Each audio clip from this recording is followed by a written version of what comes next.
El punto es que, de hecho, el INE, tenemos proceso electoral ahorita, en este momento, el proceso electoral de Coahuila.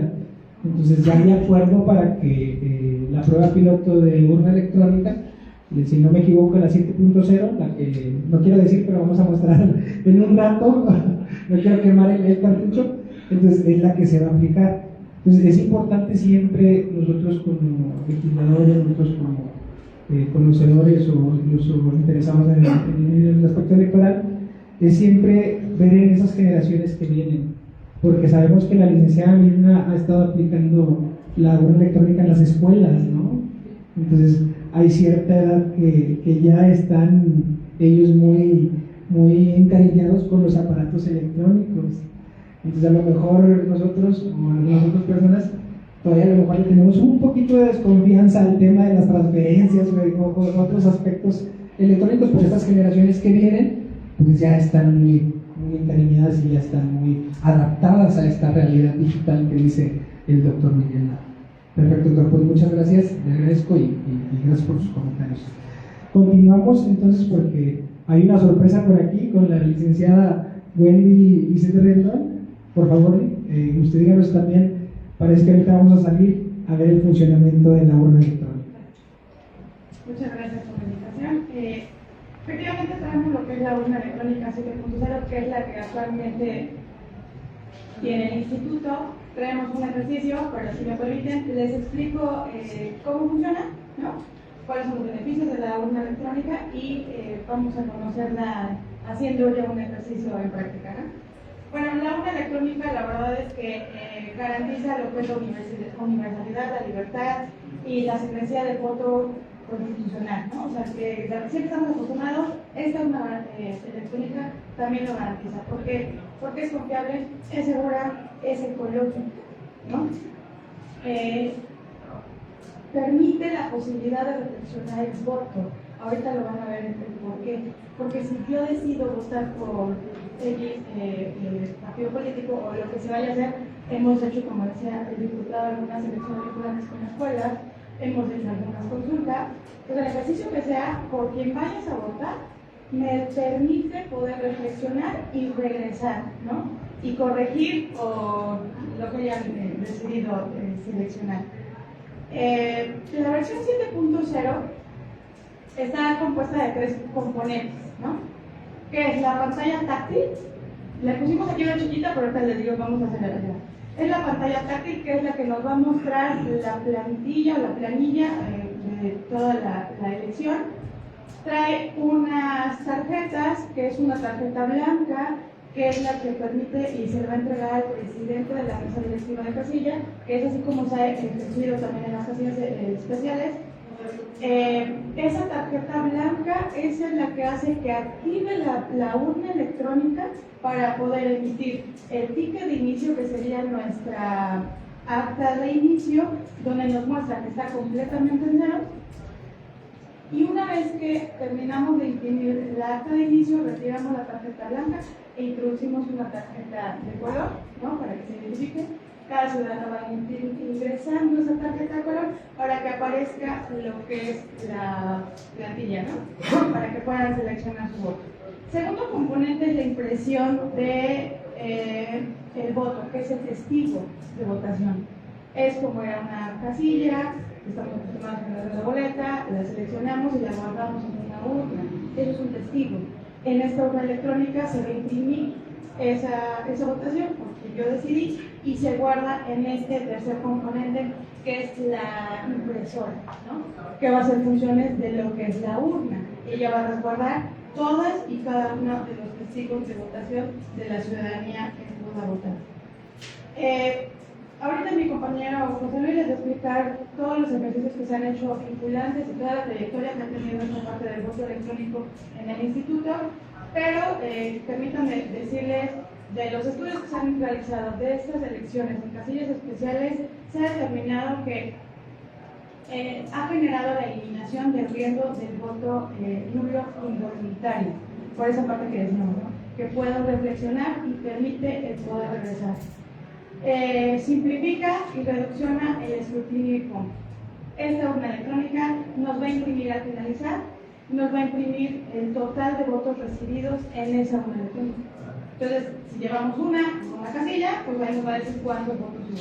Lo que hacemos en las escuelas, cuando llevamos 3 o 4, o hemos tenido aquí en el estado de Tlaxcala, elección vinculante del Comité de Agua de Ocotlán, llevamos pues 10, ¿no? 10 urnas por el número de ciudadanos, que son más de 5,000 ciudadanos, y entonces al cerrar la casilla, vamos emitiendo el acta de cierre, la impresión de ese ticket de cada una de las urnas, y entonces ahora sí contabilizamos todos los tickets para hacer un escrutinio conjunto, digamos, de toda la casilla, ¿no? Con esos puntos de recepción de votos. Disminuye significativamente el tiempo para la obtención de resultados, que les decía, ¿no? Ese mismo ticket nos va a decir cuántos resultados tuvimos por cada partido político o por lo que se vaya a consultar o realizar. Y facilita las funciones de las personas ciudadanas integrantes de la mesa directiva del casino. Esto, la verdad es que nos economiza en tiempo y hasta en recursos a la mejor humanos, ¿no? Podemos a la mejor disminuir el número de ciudadanía. Y por último, les decía, de acuerdo a los análisis que se han hecho con estas elecciones, hay 4 mitos y 4 reflexiones que hay que instituto al respecto. La urna electrónica es insegura. Dice el instituto que no. Dice la urna cuenta con altos estándares de seguridad, los datos son cifrados y cuestionados garantizando la integridad del voto. Se puede hackear y alterar los votos de las urnas electrónicas, los votos no viajan por internet, todo se queda en la memoria, digamos, de esa urna electrónica, se cuenta con el respaldo de las boletas, esos votos no se pueden alterar, lo que decía, se va imprimiendo en los testigos. Entonces, al finalizar, nosotros contabilizamos cuánta ciudadanía fue la que acudió a votar y nos tiene que dar el número postal con los testigos de votación para asegurarnos de que efectivamente es el número de ciudadanía que ha votado. Los partidos políticos y la ciudadanía rechazan las urnas electrónicas. En 2020, a 7 de cada 10 electores les generó mucha confianza. Esto en las elecciones de Coahuila e Hidalgo, y todos los partidos políticos aprobaron su uso. Y por último, la cuarta, no existen beneficios al usar la urna electrónica. La urna electrónica facilita el voto, agiliza el proceso de votación, genera ahorros y es amigable con el medio ambiente y sobre todo con la ciudadanía. La verdad es que lo que platicábamos, anteriormente tenía el instituto unas boletas electrónicas o urnas electrónicas mucho más grandes con botones donde teníamos que poner nosotros lo que era la plantilla. Íbamos a las escuelas y los niños les impactaba, ¿no? O sea, los niños era así como de, explícame cómo funciona. Lo hicimos encuestas en los módulos de atención ciudadana y la gente mayor, claro que se sentía segura y confiable, iba y sin tanta explicación, ellos se lesionaban. Ahora, niños hasta de kinder, sin explicarles, conocen cómo puede ser, porque lo que decían hace ratito, es táctil. Ellos ya saben que es coach, ¿no? Ya nada más ellos van a decidir por quién votar o por qué seleccionar y andar.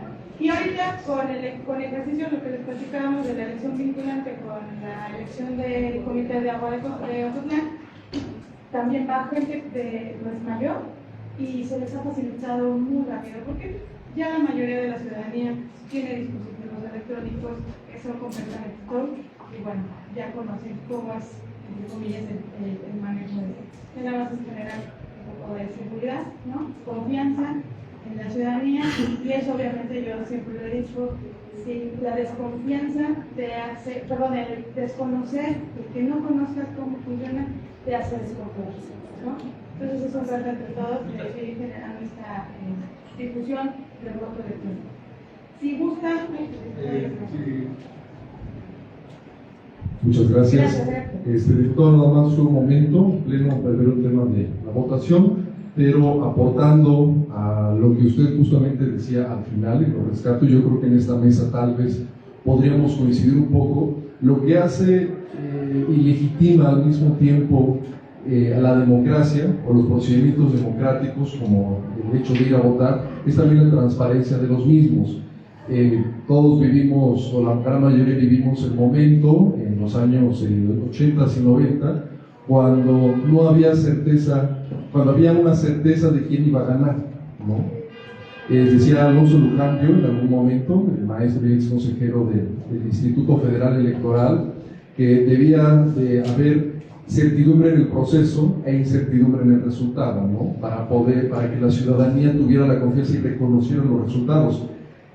Algo que comentaba usted es que justamente creo que a toda la ciudadanía nos hace falta esa información, ¿no? Recuerdo muy bien que en el caso de Jalisco, el IEPC de Jalisco en el año 2012-2011 hizo una campaña de uso y funcionamiento de la urna electrónica de Jalisco masiva en todos los municipios en los que se iba a implementar, y al final, en vez de que la participación bajara, se mantuvo en un 65% alrededor, ¿no? Dando prueba de que esto puede funcionar. Adelante, diputado. Una disculpa que tenemos votación en el pleno, ya quedó la votación, pero sí, entonces, licenciada Bueno, yo creo que sería pertinente que nos hiciera la muestra que tanto estamos esperando de la urna electrónica. Pues pediría a la mesa y a los asistentes, vamos aquí a poner, damos un ratito y luego regresamos.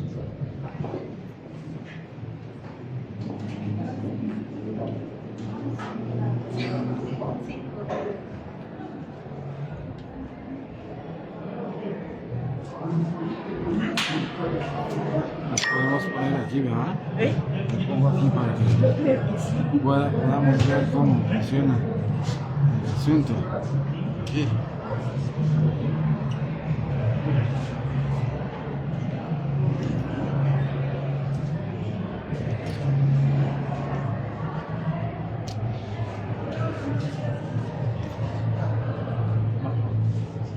¿Dejamos?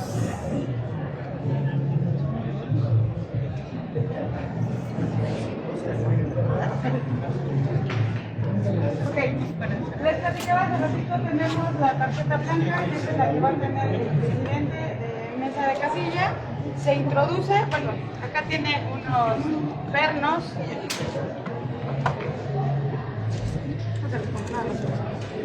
Tiene unos pernos que van a ir bloqueando, digamos, la parte de la impresora. Nosotros por lo regular la abrimos, introducimos la tarjeta blanca para poder imprimir el acta de inicio, ¿no? Para que constaten que efectivamente está completamente en blanco. Acá.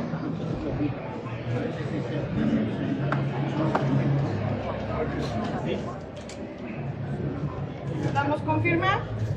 Esta tarjeta se le queda obviamente a la presidencia, y cada ciudadanía que vaya a votar tendrá que introducir, solamente deja caer la tarjeta, no tiene mayor ciencia, y aparece lo que es la tarjeta. Si gustan, hacemos este ejercicio de encuesta que trajimos para que lo conozcan todos los participantes. No va a ser tan secreto su voto, vamos a ver, para que conste cómo está. Una vez que seleccionamos, se va a marcar, le damos en votar y confirmamos, que esa es la parte que les decía de la reflexión. Porque a lo mejor, exacto, si usted no está considerado, se puede regresar, la puede seleccionar, y una vez que ya esté segura, le damos en confirmar. Y aquí se va a imprimir su ticket, su testigo de voto, y se va a quedar ahí guardado. Y la propia urna nos avisa que se concluyó la votación. En ese momento el ciudadano extrae las tarjetas, nos las entrega, bueno, en una casilla especial, se le entregaría a la mesa directiva de casilla, y sería todo. El tema aspecto, licenciada, de anular el voto también. Sí, tiene la opción de poder configurar el voto nulo. Ahorita no se lo pusimos para que Porque hay que fomentarla. para que no anularan. Pero claro, esta boleta electrónica nos permite poner logos, ¿no? Imágenes, ahorita como lo vieron, les permite poner los logos, las imágenes, letras y el voto nulo, ¿no? Ya hay opciones para poder seleccionarlo, nos dice ahí en la propia configuración si queremos que sean solamente X o si queremos que diga literalmente voto nulo en un botoncito muy discreto o en un botón un poco más grande, ¿no? Entonces, cuando vamos a las elecciones vinculantes con las cuales ponemos tan siempre un chip que no lo ven, porque pareciera que no, pero la verdad es que los niños, los adolescentes nos llegan a decir que yo quiero anular el voto porque en mi casa es porque mis papás anularon el voto. ¿no? Sin saber qué significa. Pero yo quiero anular. Entonces, la urna electrónica permite. Si gustan votar, para que hagamos un cierre, ¿no? Y vean cómo... Voy a votar a ver, en la encuesta, pero no vean. ¿Listo?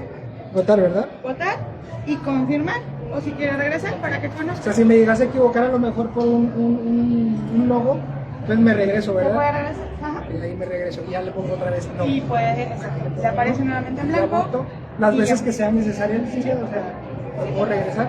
¿Se gusta Ya lo regresar? ahora sí. Sí, podemos esperar toda Hasta la que esté tarde. usted decidido. Ya, ahora sí, ya decidí. Lo confirmar. Confirmar. Y eso sería todo. Revisa el testigo. Se imprime el testigo y aquí se queda guardado. Se queda guardado el testigo. Sí, ¿por qué? Porque esto hace la función de la urna electrónica. Se guardan todos los votos, ¿no? Pero digamos que mi documento sería este, el de que voté. No, esta es mi acta de inicio de la mesa directiva de casilla, Sí. donde muestra que está completamente cerrado, que no tiene votos ok, recibidos, ok, ¿no? perfecto. Y eso les explicaba, hace función de la urna electrónica. Cuando vamos a votar, nos dan la boleta, seleccionamos, votamos pues, la doblamos y la guardamos en una urna, ¿no? Es esto, ¿no? Lo van a catalogar, ya se imprime y aquí se guarda. ¿Para qué? Para que al finalizar contabilizamos con lista nominal cuántos votaron y por encima Sí, recordar que en el voto electrónico ya no se cuentan los votos. Entonces lo que se hace es que se permanezcan estos comprobantes de votación, no son boletas, son comprobantes de votación, para que en caso de una compulsa o una auditoría que se haga por el sistema, como a los resultados que reflejan la urna, se pueda hacer ya la compulsa física y que se constate que si hubo 10 personas que votaron, 10 votos se tienen. Entonces, eso es lo que y como ven también imprime códigos QR que hacen igual para que nos indica que esta persona votó por esa opción y en esta urna. pues si están todos los presentes, las dos urnas electrónicas están habilitadas para que podamos... Yo creo que sí hay que hacer el ejercicio. Sí, Porque... para que A ver, podamos... presidente. ¿Eh? Adelante. Sí, voy, De perdón. este lado también está habilitada, por favor, si gustan participar. Sería todo. Si gusta tomar una tarjeta, la introducimos aquí. Listo.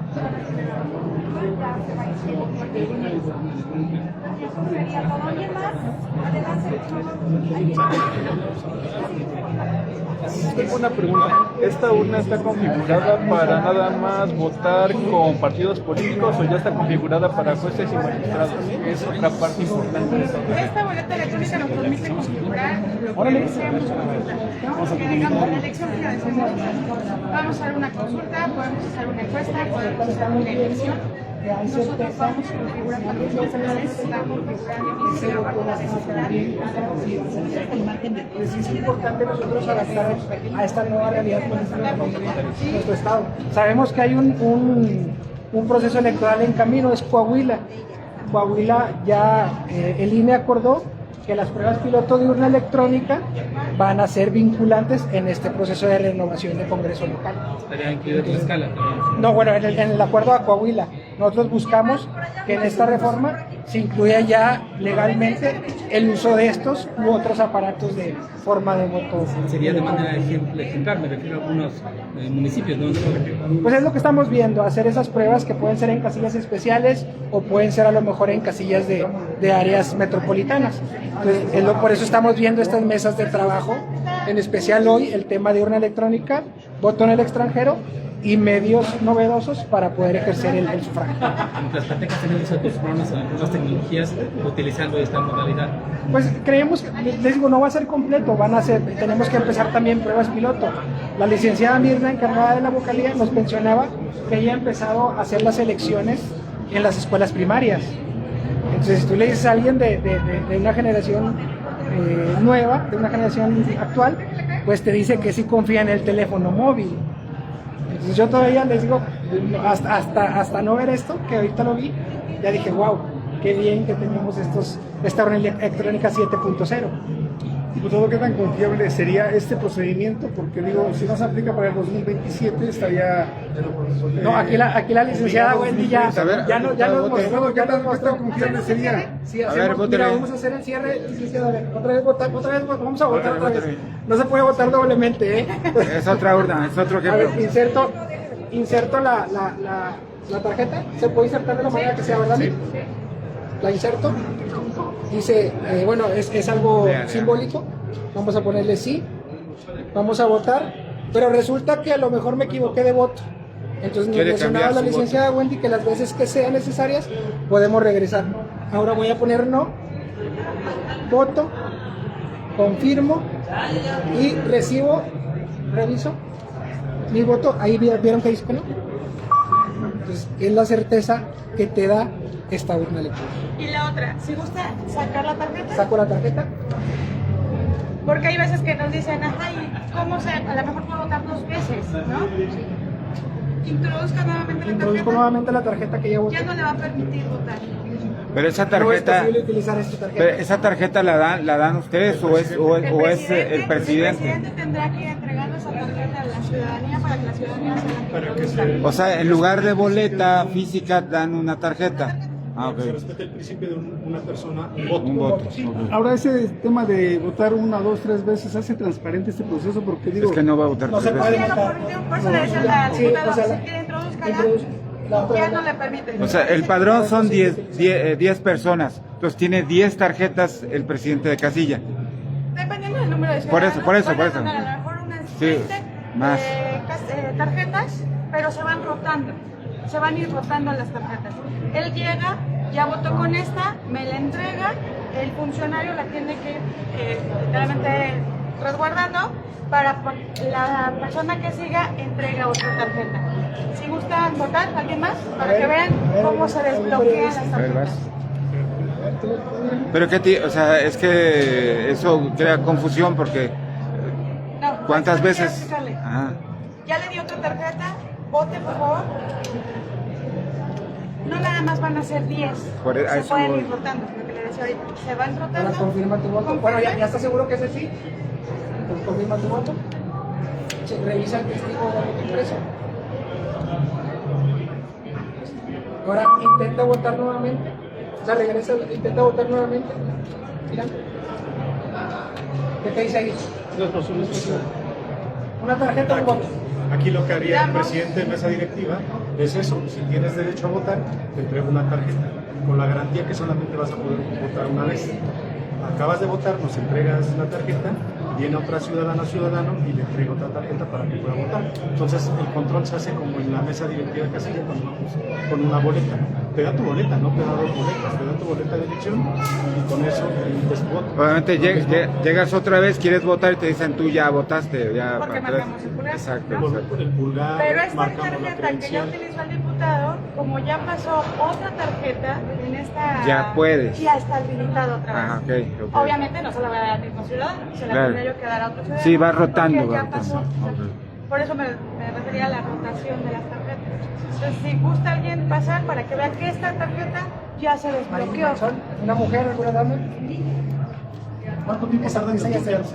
¿O es a través de un sistema? En automático la misma computadora, la misma tableta detecta que ya es otra tarjeta. ¿Por quién votaste?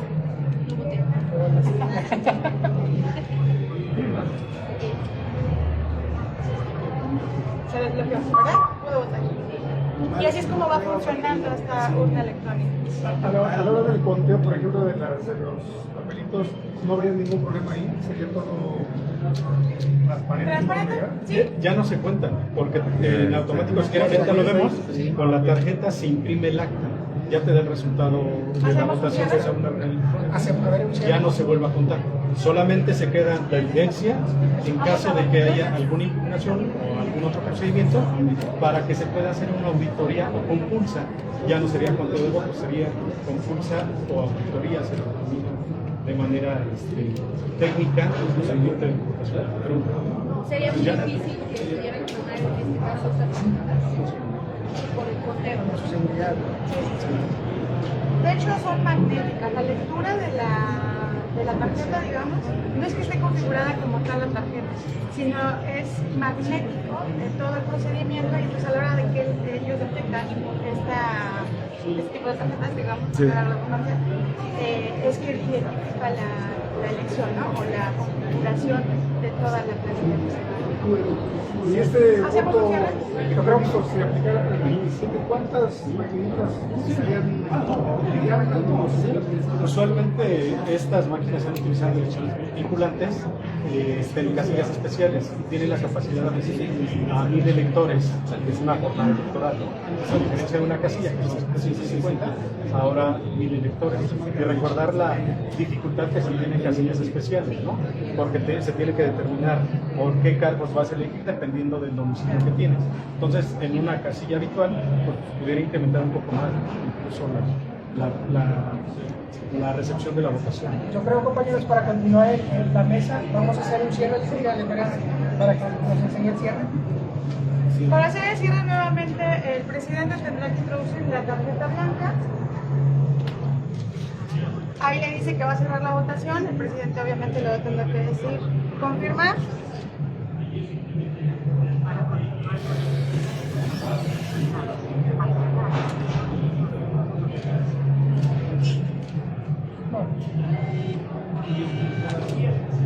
Y como saben, las actas de cierre se le da una copia y de inicio se le da un tanto a cada una de las representaciones, ¿no? Entonces la urna electrónica también nos permite imprimir el tanto de tickets que queramos, ¿no? En este caso me dio ya el acta de cierre, si gustan revisar. Acá está el acta de inicio, donde estaba en cero. El acta de cierre.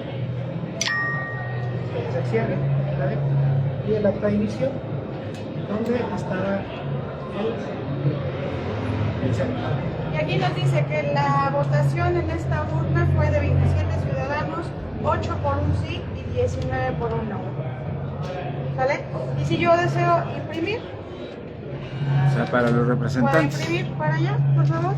Para que vayan viendo el lado del ticket, para que vean que es el mismo. ¿Creo?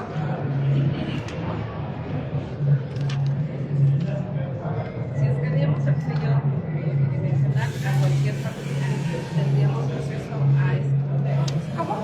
Si escaneamos el QR. El código QR solamente los va a dirigir o nos dirige a la página de configuración del INE, donde se configura esa urna. ¿Para qué? Para que ellos concentren todo los resultados, digamos.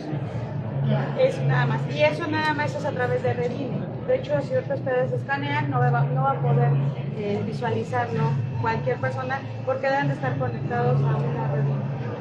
¿Y cuál va a ser su proveedor? ¿La puedo apagar? Como su proveedor en cuanto a... Es prototipo de DINE, es diseño del instituto. Pero bueno, pues yo creo que vamos a continuar ya con la mesa, porque faltan todavía. Sí. Nada, vamos uno. Sí. Gracias. Pero espera la sorpresa que tiene.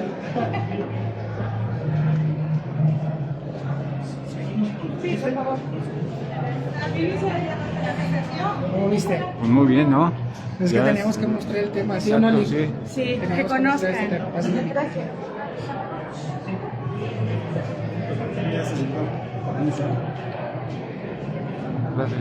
Pásale.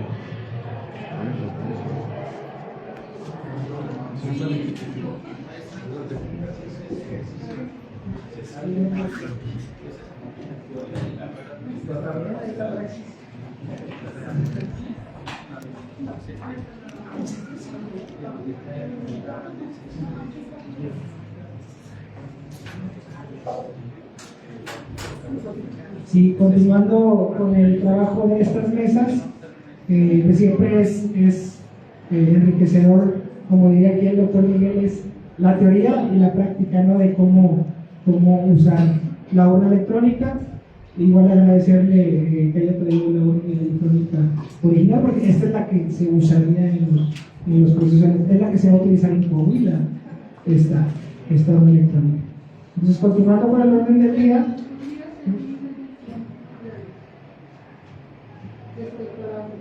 si quiere, doctora, vamos a tener periodo de 3 minutos. Sí, Ya nada más agotamos los ponentes.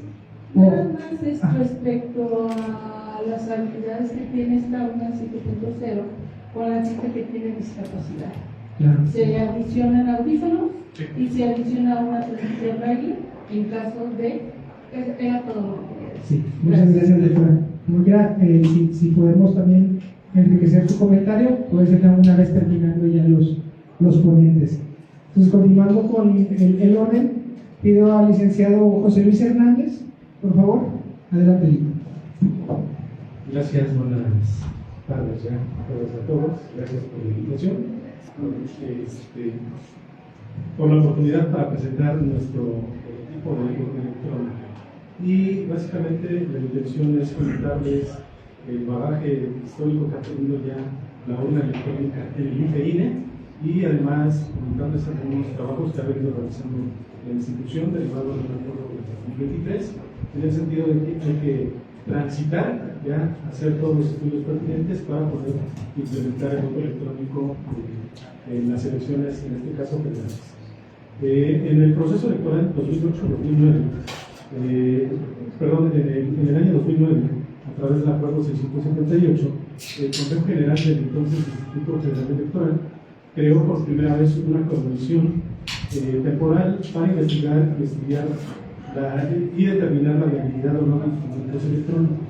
En este caso, en julio de 2009 presentó su conclusión y dijeron en ese entonces las y los consejeros que integraron la comisión que era viable la utilización de voto electrónico, pero solamente se necesitaba cubrir bajo dos premisas. Uno, que se modificara el código, en ese tiempo el Código Federal de Instituciones y Procedimientos Electorales, y además que se dotara la suficiencia presupuestal al instituto para poder implementar. Un siguiente acuerdo del Consejo Federal, el 384 de 2012, por primera vez implementó una prueba para el uso de boleta electrónica en los 300 distritos del país. A cada distrito electoral le otorgaron 40 urnas electrónicas para que se colocaran 4 dispositivos, en este caso 4 urnas electrónicas en 2 secciones electorales en los 300 distritos del país. Este prototipo fue un diseño que elaboró el Instituto con el Centro de Investigaciones y Estudios Avanzados, el CINVESTAB, del Instituto Politécnico Nacional. De manera esquemática era una urna, parecía una caja, y en la que a través de botones se imprimía una plantilla que era doble carta y se le colocaba las opciones a la ciudadanía o a los participantes que pudieran apachurrar el botón de su preferencia. ¿Qué desventaja teníamos? Que nos limitábamos a la configuración de esa plantilla y no podíamos elegir quizás tener más ejercicios en esa bota electrónica. Sin embargo, fue un primer ejercicio que implementó el Instituto Nacional Electoral. El siguiente fue a través del Acuerdo 49 del 2015, en la que con ese prototipo del CINVESTAB se implementó una prueba piloto de carácter no vinculante de un instrumento de votación electrónica en los distritos 3 de Aguascalientes, 2 de Chihuahua y 4 de Hidalgo. Este prototipo del CINVESTAB, en la que se instalaron 1.243 equipos en esos 3 distritos electorales y participaron más de 56.000 ciudadanas y ciudadanos. ¿Qué resultados arrojó eso? Que el 53% consideraba fiable votar a través de medios electrónicos, el 37% que votar con esos consideraba pertinente votar con ese prototipo de votación. El siguiente proceso electoral donde se implementó la urna electrónica fue en el proceso electoral local 2019-2020, a través del acuerdo 526 del Consejo General. Se determinó que se hiciera un ejercicio con urnas electrónicas en Coahuila e Hidalgo, en el caso de Coahuila para diputaciones locales, y en Hidalgo en ayuntamientos. ¿Qué prototipos se utilizaron? Hay que comentar también que el Instituto Electoral del Estado de Coahuila tiene un prototipo, una urna electrónica exclusiva de ellos, que a lo largo de ya muchos años, más de 2 décadas, se ha venido utilizando, y el prototipo de Jalisco, el Instituto Electoral de Participación Ciudadana de Jalisco, que es una urna electrónica que el Instituto ha utilizado para poder realizar estos ejercicios de urna electrónica. En ese ejercicio participaron más de 27.000 ciudadanas y ciudadanos, instalaron más de 94 urnas electrónicas en estas entidades, Coahuila e Hidalgo, y los resultados de ese ejercicio fue que el 91% de la ciudadanía encuestada le resultó fácil usar esos prototipos de urna electrónica, más del 94% le tuvo poca o mucha confianza a esos instrumentos de votación, y más del 85% le gustaría volver a utilizar las urnas electrónicas en las próximas elecciones. El siguiente ejercicio fue en el 21, a través del Acuerdo 96 del 2021 del Consejo General, en donde se utilizó otra vez en Coahuila para diputaciones federales y ayuntamientos, y en el caso de Jalisco para diputaciones federales y locales. Ahí se instalaron 100 prototipos, 50 y 50 en cada entidad, donde participaron más de 29.000 ciudadanas y ciudadanos. Se utilizó la urna electrónica desarrollada por el Instituto Electoral de Coahuila y también la de Jalisco. El siguiente ejercicio fue en el año 2022, que se aprobó a través del Acuerdo 28 del Consejo General, para las elecciones de gobernatura en Aguascalientes y en Tamaulipas, donde también se instalaron 50 urnas electrónicas en casillas especiales y donde participó más de 51.000 ciudadanas y ciudadanas. El siguiente ejercicio, que fue la pauta del Instituto Nacional Electoral, fue la elección del 2023, donde se renovaron gobernaturas en el Estado de Coahuila y en el Estado de México. La intención era que en las dos entidades se hiciera la prueba piloto con efectos ya vinculantes del ejercicio. En Coahuila no se pudo desarrollar por cuestiones logísticas y presupuestales del OPLE. Sin embargo, en el Estado de México sí. Por primera vez se instalan más de 164 casillas electorales con urna electrónica, de las cuales 100 fueron este prototipo, en la versión 7.0 del INE, y 64 del Instituto de Participación Ciudadana de Jalisco. En este caso se instalaron para atender casillas especiales y que sus efectos fueran vinculantes, es decir, que el resultado que reflejara la urna electrónica ya se le iba a considerar en la sumatoria de los resultados de los cómputos distritales, en este caso en el Estado de México. Ahí me tocó coordinar esta actividad en el Distrito 14, ubicado en Atizapán, Zaragoza, donde ubicamos en una casilla especial 4 urnas electrónicas, versión 7.4, donde la ciudadanía podía acudir. Lo impresionante de ese ejercicio es que la gran mayoría, no puedo decir el más del 90% de la ciudadanía, consideró viable utilizar las urnas electrónicas. No obstante que era la primera vez que iban a utilizar, proyectamos videos en los accesos de la casilla electoral para pues capacitar o indicarles a la ciudadanía cómo tenían que hacer el proceso de votación. Fue muy fácil, como era una sola elección, pues les permitió solamente elegir una sola boleta electrónica. Resultó, en ese lugar hubo una competencia muy reñida entre la candidata que ganó y la que quedó en segundo lugar. Por lo tanto, se cayó incluso en la cláusula en la disposición de que había más votos nulos que la diferencia entre el primero y el segundo, y por lo tanto se tuvo que hacer el reconteo de los votos de esas urnas electrónicas. Al aperturarlos, pues se clarificó que no había ningún error, ¿no? Que los resultados que reflejó la urna electrónica fueron los mismos que conteníamos en las evidencias de los testigos de votación. Digo que es una pauta porque por primera vez se implementaron mecanismos de seguridad aprobados desde la identificación y evaluación de los riesgos de las urnas electrónicas, pasando por la entrega, preparación y configuración de las urnas. Todo un protocolo para trasladar de oficinas centrales a la Junta Local del Estado de México los equipos, obviamente también de Jalisco, traerlos a la Ciudad de México, después a Estado de México, de ahí distribuirlos a los distritos electorales federales y desde luego nosotros recibirlos, resguardarlos en bodega electoral, configurarlos y prepararlos el día de la jornada electoral, igual con un protocolo, ¿no? Desde la apertura de la bodega, traslado de esas urnas electrónicas a la ubicación de la casilla y hacer todo el procedimiento ya después con las funcionarios y funcionarios. Finalmente, 2 ejercicios más se han realizado en el 24 en Ciudad de México y Nuevo León, donde participaron más de 70.000 ciudadanas y ciudadanos, y el que está actualmente en Coahuila, donde autorizó otra vez el instituto que con la versión 7.0 se pudiera realizar el ejercicio de casillas especiales para las diputaciones locales. Y como ya lo dijo mi compañera, la licenciada Wendy, en Tlaxcala, específicamente en el Distrito 2, a pesar de que hacemos algunos ejercicios con escuelas, instituciones educativas, ya tenemos un ejercicio vinculante con la elección del Comité de Agua Potable en Ocotlán, donde en este último proceso electoral participaron más de 2.000 ciudadanas y ciudadanos de Ocotlán para elegir a su Comité de Agua Potable, donde no existieron ninguna inconformidad respecto al uso de esta organización. Muchas gracias. Muchas gracias, licenciado José Luis, por esas aportaciones. Entonces, ese dato no lo teníamos, el de ya la utilización de la urna electrónica en el tema de la renovación del comité de agua. Es importante, no hubo ninguna queja ni nada. Está muy bien. Es el punto que mencionábamos nosotros, por eso la importancia de que también los medios, los participantes y los asistentes conocieran de primera mano el funcionamiento de la urna electrónica. Porque lo que busca siempre el instituto es dar esa confianza al ciudadano en que su voto va a contar y va a ser bien contado. Entonces, continuando con el orden del día, el ciudadano y representante juvenil Eric Miguel Secua Hernández. Por favor, Eric Miguel, hasta por 10 minutos.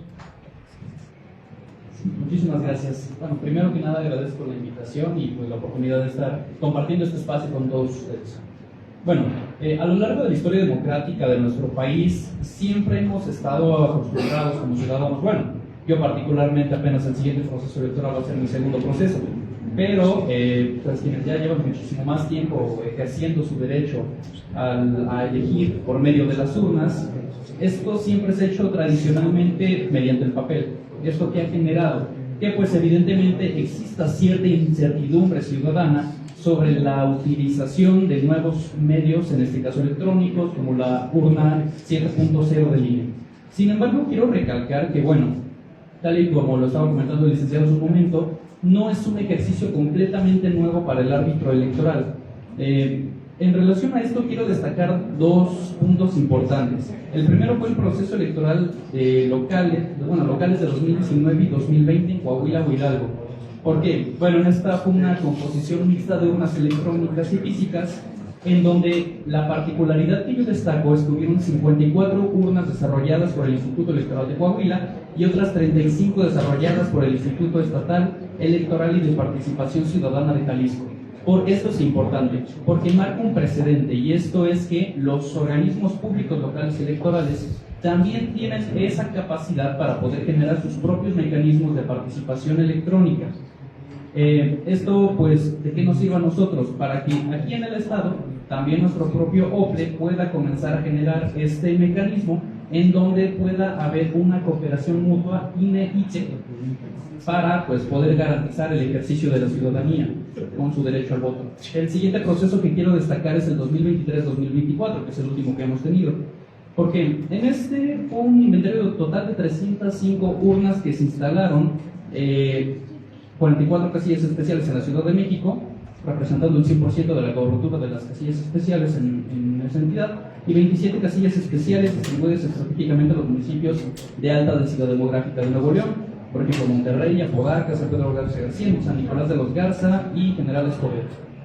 En estas dos elecciones ocurrió algo muy interesante, y es que en el caso de la Ciudad de México el 25% de las casillas tuvieron que ser pues expuestas a revisión en los consejos distritales, mientras que el 7.6% me parece en Nuevo León sufrió el mismo efecto. Pero esto no fue, bueno, cabe destacar que no fue un error de la casilla electrónica, sino un error pues del momento de computar, fue un error humano, no fue un error de la casilla, fue un error humano.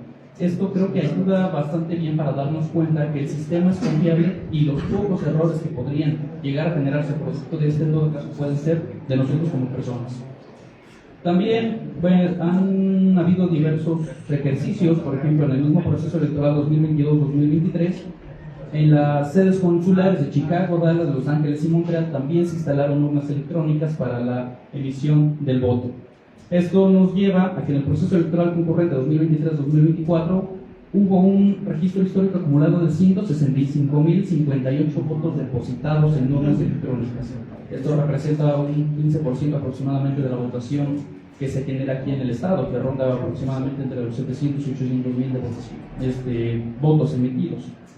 También se han utilizado las urnas electrónicas en diversas elecciones vinculantes que no son específicamente procesos electorales. Por ejemplo, la organización sindical para la mayoría del INEGI, en la elección de autoridades laborales para la Universidad Autónoma del Estado de Morelos, en la conformación de ética del Comité del Tribunal Federal de Conciliación Arbitraria.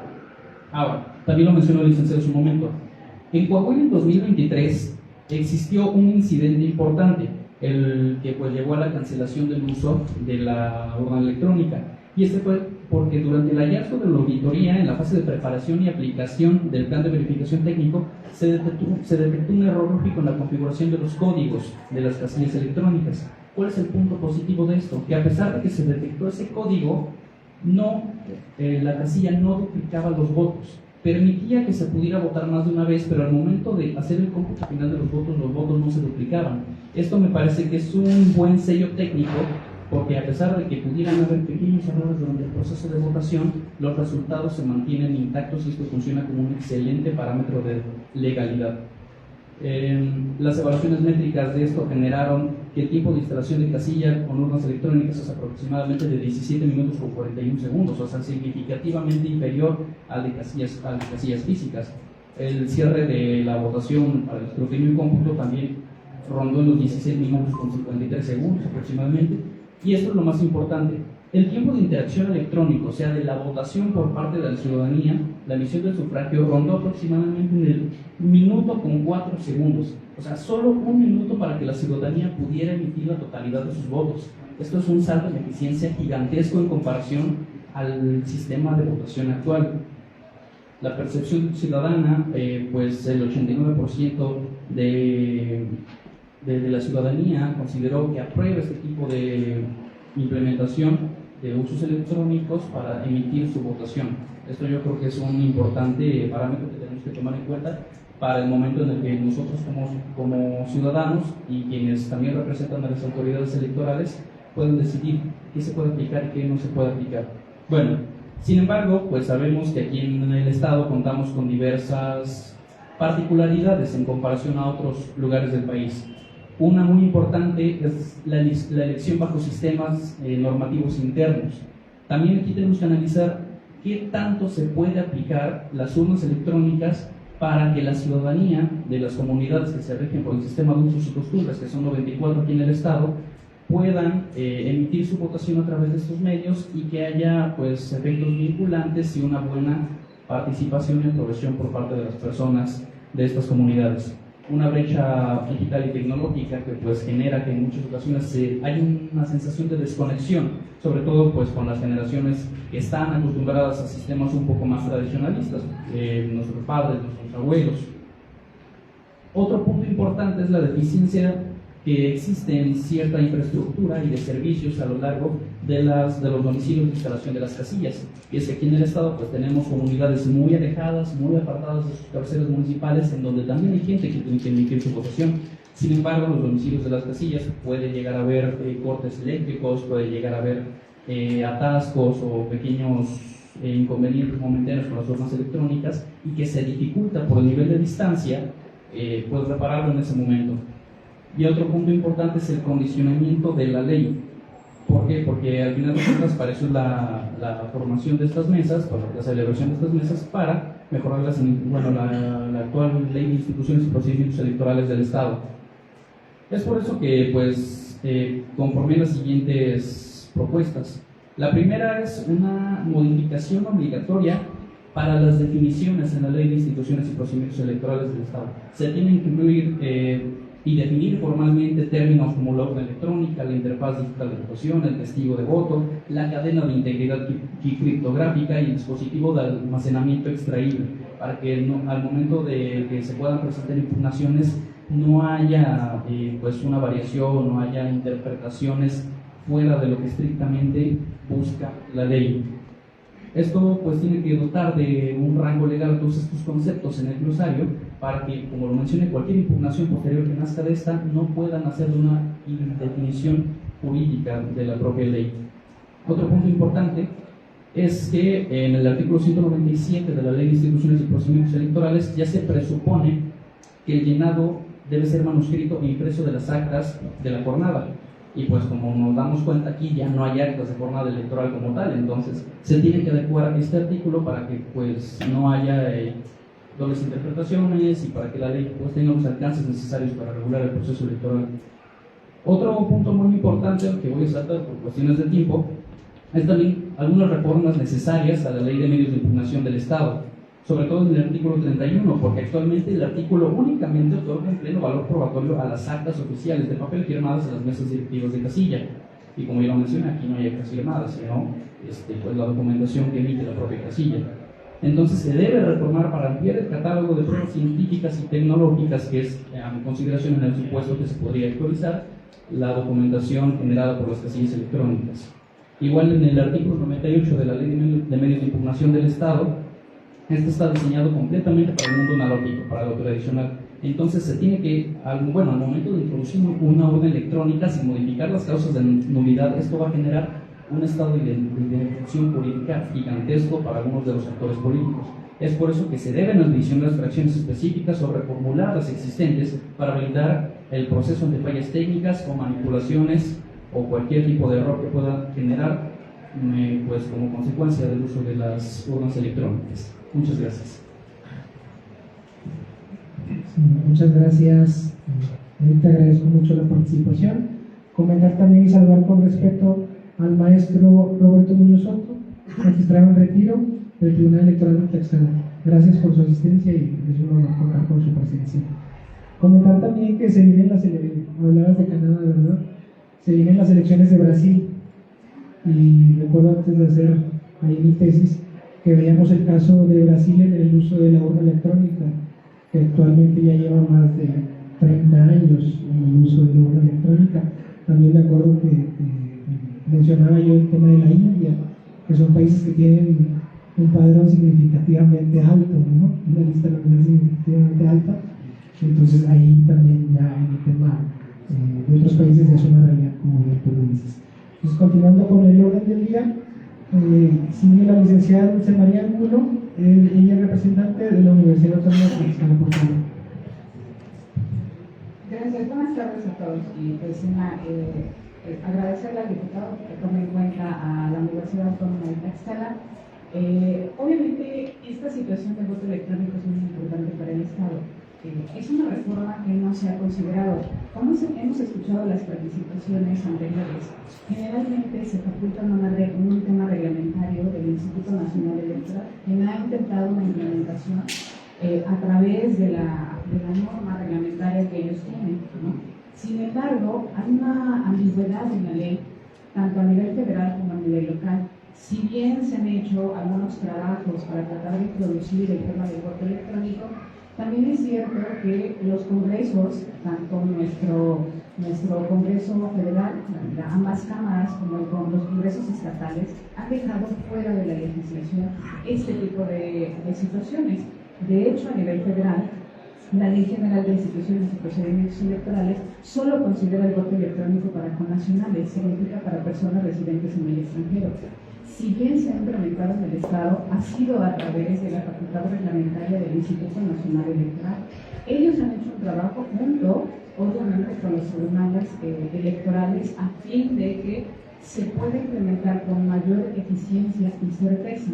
Recordemos que el tema del voto electrónico, si bien puede ser implementado, como lo vimos hace un rato, de una manera eficiente, el pequeño o gran detalle es la confiabilidad de las instituciones.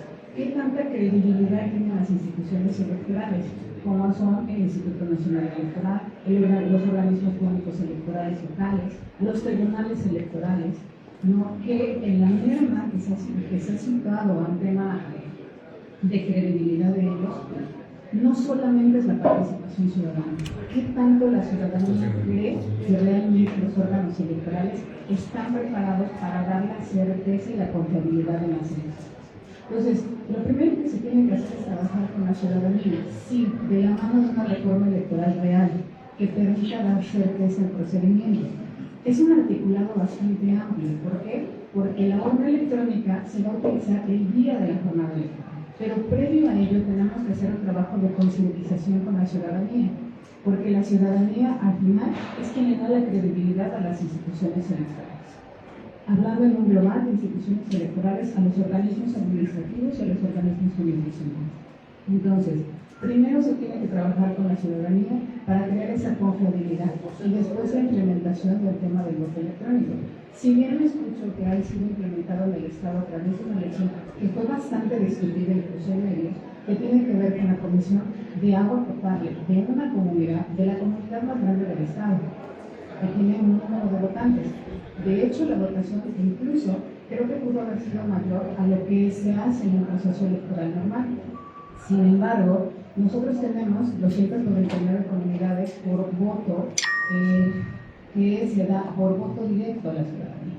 Si nosotros tratamos de implementar de repente en las comunidades un voto electrónico, la gente en una elección que no es intermedia como la que vamos a vivir en el siguiente año, 2027, estamos hablando de un proceso electoral para el Estado que tiene gran relevancia, porque hablamos del tema de voto. Entonces, sí se puede tomar en cuenta el tema del voto electrónico como una base para tratar de implementar. Ahora, no solamente es concientizar, es darle las herramientas al órgano electoral que hoy tiene una vinculación o ha tenido una vinculación a través de la reforma 2014. ¿Por qué? Porque el INE va de la mano trabajando con los organismos públicos electorales. Hoy, lo que hablamos de documentación electoral está basado en un lineamiento nacional. O sea, las urnas, los papeles, las actas, son reglamentación del INE. Entonces, ellos se basan en acuerdos nacionales. Nosotros tenemos que crear una ley secundaria tomando en cuenta la Constitución, dándole la facultad al organismo electoral, pero también dándole las herramientas necesarias. ¿Cuánto cuesta una urna electrónica? En 2013, cuando la sospecha fue consejera electoral del extinto Instituto Electoral, nosotros hicimos una cotización y se le planteó al Congreso del Estado para el efecto de tratar de implementar la urna electrónica. Sin embargo, el costo era muy alto para el efecto de poder regular. El presupuesto del instituto no alcanzaba para la implementación de la urna electrónica. Ahora, si de repente se dice que los organismos electorales gastan mucho dinero, ¿cuánto realmente cuesta una boleta electoral para que un ciudadano vote? ¿Cuánto realmente está? Si bien tiene un mejor sistema de credibilidad, porque si verificamos que, por ejemplo, no hay una manipulación, sí se tiene que dar, son 6 elecciones. Si no hay una reforma al tema de la elección al Poder Judicial, estaríamos hablando de más elecciones. O sea, más elecciones se llevarán a 2026, que tendrían que ser implementados en la urna electrónica.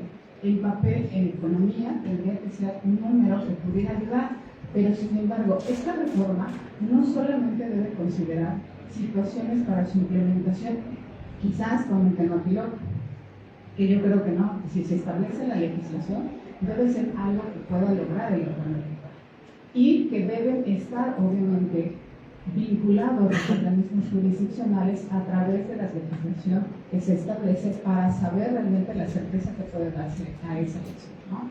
Entonces, si un presupuesto que se considera para el instituto y de repente dicen vamos a utilizar para documentación electoral, no sé, 20 millones de pesos, la ciudadanía en ese momento comienza a cuestionar al órgano electoral. Desde ahí comienza la credibilidad que se le da o no al órgano electoral en la implementación. Creo que la realidad es que la tecnología está llegando hacia el Estado. Sí, es cierto que la gran mayoría tenemos un sistema móvil. Sin embargo, por ejemplo, en lo que se ha hecho en las candidaturas independientes, que se necesita a través de una plataforma recabar firmas, ocasionalmente el sistema no funciona en determinadas áreas. Hay áreas donde, aunque hay internet, no se puede realizar, ¿no? Entonces, si vamos a una modernización, ojalá el Congreso tome alguna decisión referente, pero sea de una manera integral, porque tendrá que ser una reforma desde la Constitución y leyes secundarias. Pero insisto, primero hay que trabajar en la credibilidad que tienen estas instituciones, porque instituciones, partidos políticos, candidatos, todos ellos en conjunto tienen que conocer cómo es la herramienta, porque el porcentaje mínimo de intervenciones, por ejemplo, en gubernaturas, es menos del 1%, siempre van a cuestionar a la autoridad electoral. Entonces tenemos que reforzar toda la estructura normativa y lo que no se le va a quedar en manos a la autoridad electoral, ¿no? Entonces es una autoridad electoral en el Estado que obviamente funciona, pero que cuando alguien quiere en segundo lugar, lo primero que hace es desacreditar a la autoridad electoral. Entonces sí hay que trabajar, es muy novedoso, honestamente. Obviamente el cambio que ha hecho el Instituto desde formas de mayor peso, con teclados, hoy un tema digital, solamente una documentación, tiene que ser considerado en la legislación. Entonces, ese sería el hecho. Gracias. Muchas gracias, licenciada Ana Leiva. El agradecimiento que tiene el doctor Sergio Ortiz, que nos ha apoyado en todas y cada una de estas mesas. Continuando con el orden del día, el ciudadano Daniel Herrera Martínez, ciudadano y representante juvenil aquí en el ciudad. Bien, es importante la tecnología, sobre todo porque esto significa un gran avance para la ciudadanía, pero aquí es donde viene realmente lo interesante. Si trabajamos con tecnología, nosotros siempre vamos a correr peligro con ello, ya que para empezar, la primera parte que me generó de duda con esto de la urna electrónica 7.0, la primera es: ¿quién creó este software para la urna electrónica? ¿A qué empresa le hablaron? Y segundo, ¿cuánto va a costar esta urna electrónica? Esto es importantísimo porque al final, siempre que trabajamos con electrónica, va a haber sesgo. Esto lo van a ver en inteligencia artificial, eso lo van a ver en software, véanlo en sus mismos celulares y en la publicidad que les aparece, en donde ustedes ven siempre noticias, ese tipo de cuestiones, véanlo. Ahí es donde viene realmente lo interesante. Luego, tenemos esta parte de la tecnología en la cual, ¿cuáles son las garantías que ustedes nos dan de seguridad a nosotros como ciudadanos a la hora de votar? Porque para empezar, imagínense, tenemos todo esto de tecnología y de repente nos dicen que nosotros vamos a votar con unas pequeñas tarjetitas. Entonces imagínense, literalmente nuestra ciudadanía se está basando en una pequeña tarjeta. Entonces si esa tarjeta no la entregamos o alguien nos la roba, se puede hacer pasar por nosotros, independientemente de los mecanismos que lleguen a generar de seguridad.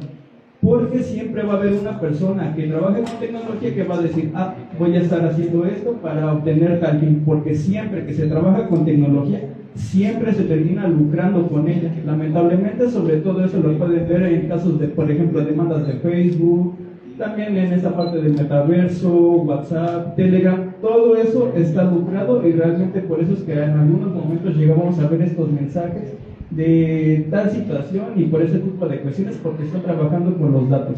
Entonces, aquí es donde me sigue generando pero muchísima inseguridad, porque hasta cierto punto, con el historial que han tenido los organismos autónomos del país y con los hackeos, realmente no hay una garantía de seguridad. No solamente vean en este caso, por ejemplo, el SAT, que acaban de hackearlo no hace mucho tiempo y tienen todo esto del RFC y datos importantísimos. Ahora imagínense, a la hora de que nosotros estamos en la urna electrónica, que de repente la gente sepa por quién votamos, nuestras preferencias, y que lo hayan obtenido de la misma urna electrónica, porque es posible, ya que se pueden trabajar con dispositivos electrónicos. Ahí es donde viene realmente lo preocupante de todo esto, porque al final hay que trabajar muchísimo en esta parte de los mecanismos de seguridad, sobre todo porque a la hora de votar literalmente está quedando expuestos nuestros datos con esos pequeños QR, aunque ustedes los mantengan en esa parte de seguridad. Pero si de repente alguien agarra, se le ocurre: pues voy a llevarme la urna porque quiero saber datos, con el puro QR tiene acceso a todo ello. Entonces ahí es donde viene realmente lo preocupante de todo esto. Luego, acá otra parte también que me llega o me llama la atención de todo esto es cuáles son los protocolos que ustedes tienen de seguridad, pero en este caso para cuando llegue a irse la luz, porque como México es muy mágico, pues ya saben que de repente no sabemos cuándo se va la luz, ¿no?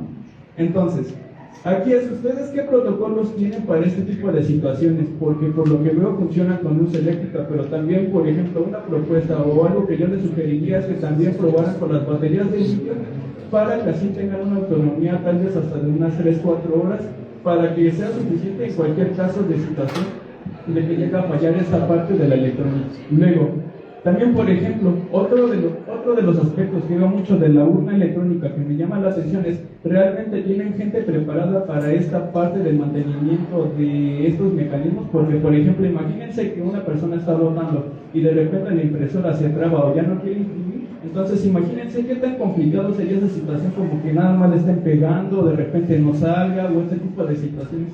Entonces sí hay como que ver ese aspecto y sobre todo también ver otra parte de todo esto, que cuáles son los mecanismos o más bien cuáles serían los costos de mantenimiento de estas urnas, porque aquí es donde viene realmente lo interesante de todo esto, sobre todo porque ya estamos trabajando con electrónica.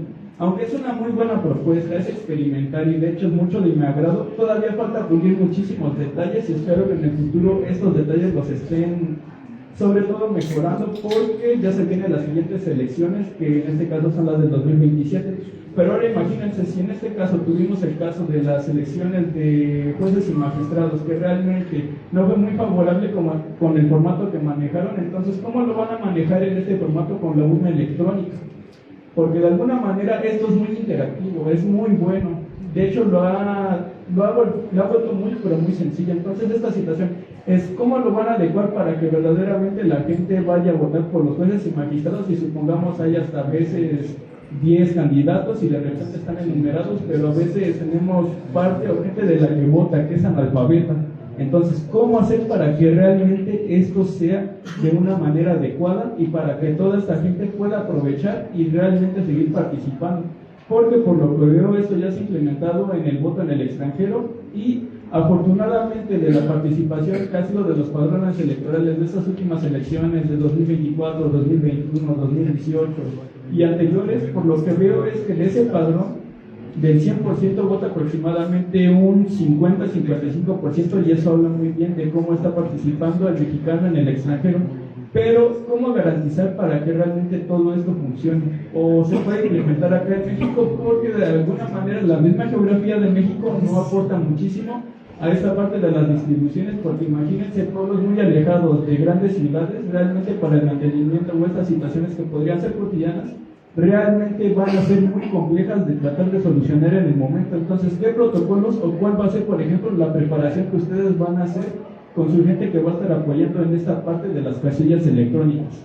Y yo creo que estos serían todos los cuestionamientos, y antes de terminar les agradezco mucho la invitación y es cuanto.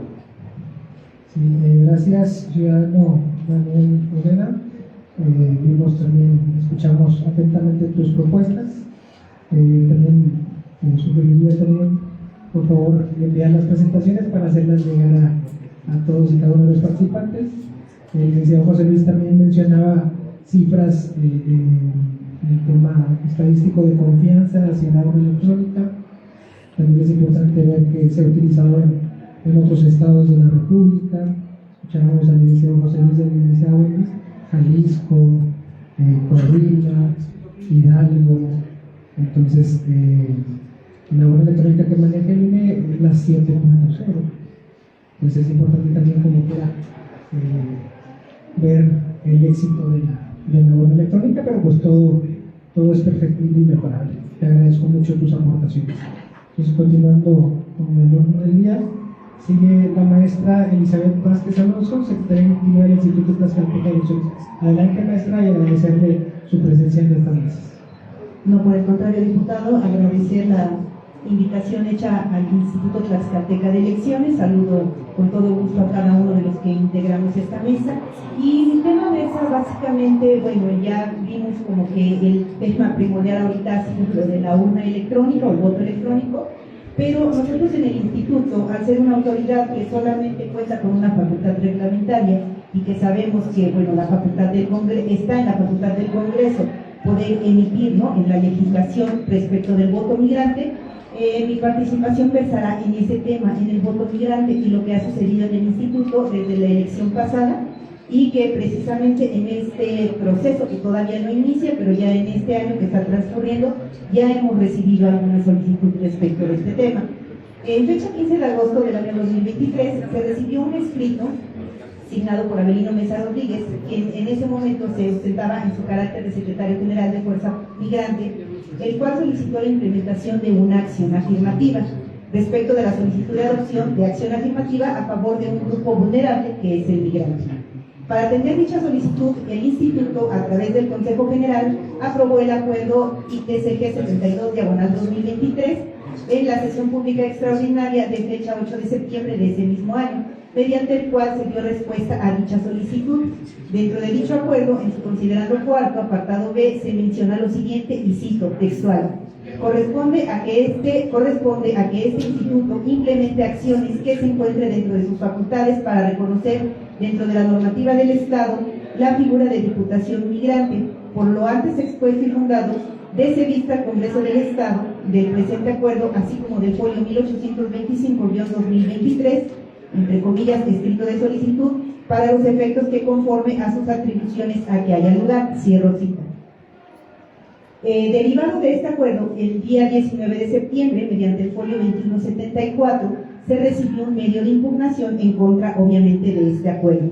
El 20 de diciembre del año 2023 se recibió sentencia por parte del Tribunal Electoral del Estado de Tlaxcala, en el que se abrió un expediente número TES-JDC 049/2023, en donde el tribunal nos solicita lo siguiente: dar contestación congruente dentro de un lapso razonable de 30 días naturales, y deberá realizarse un nuevo y exhaustivo estudio a todos aquellos datos que aporten información suficiente en torno a la acción afirmativa migrante.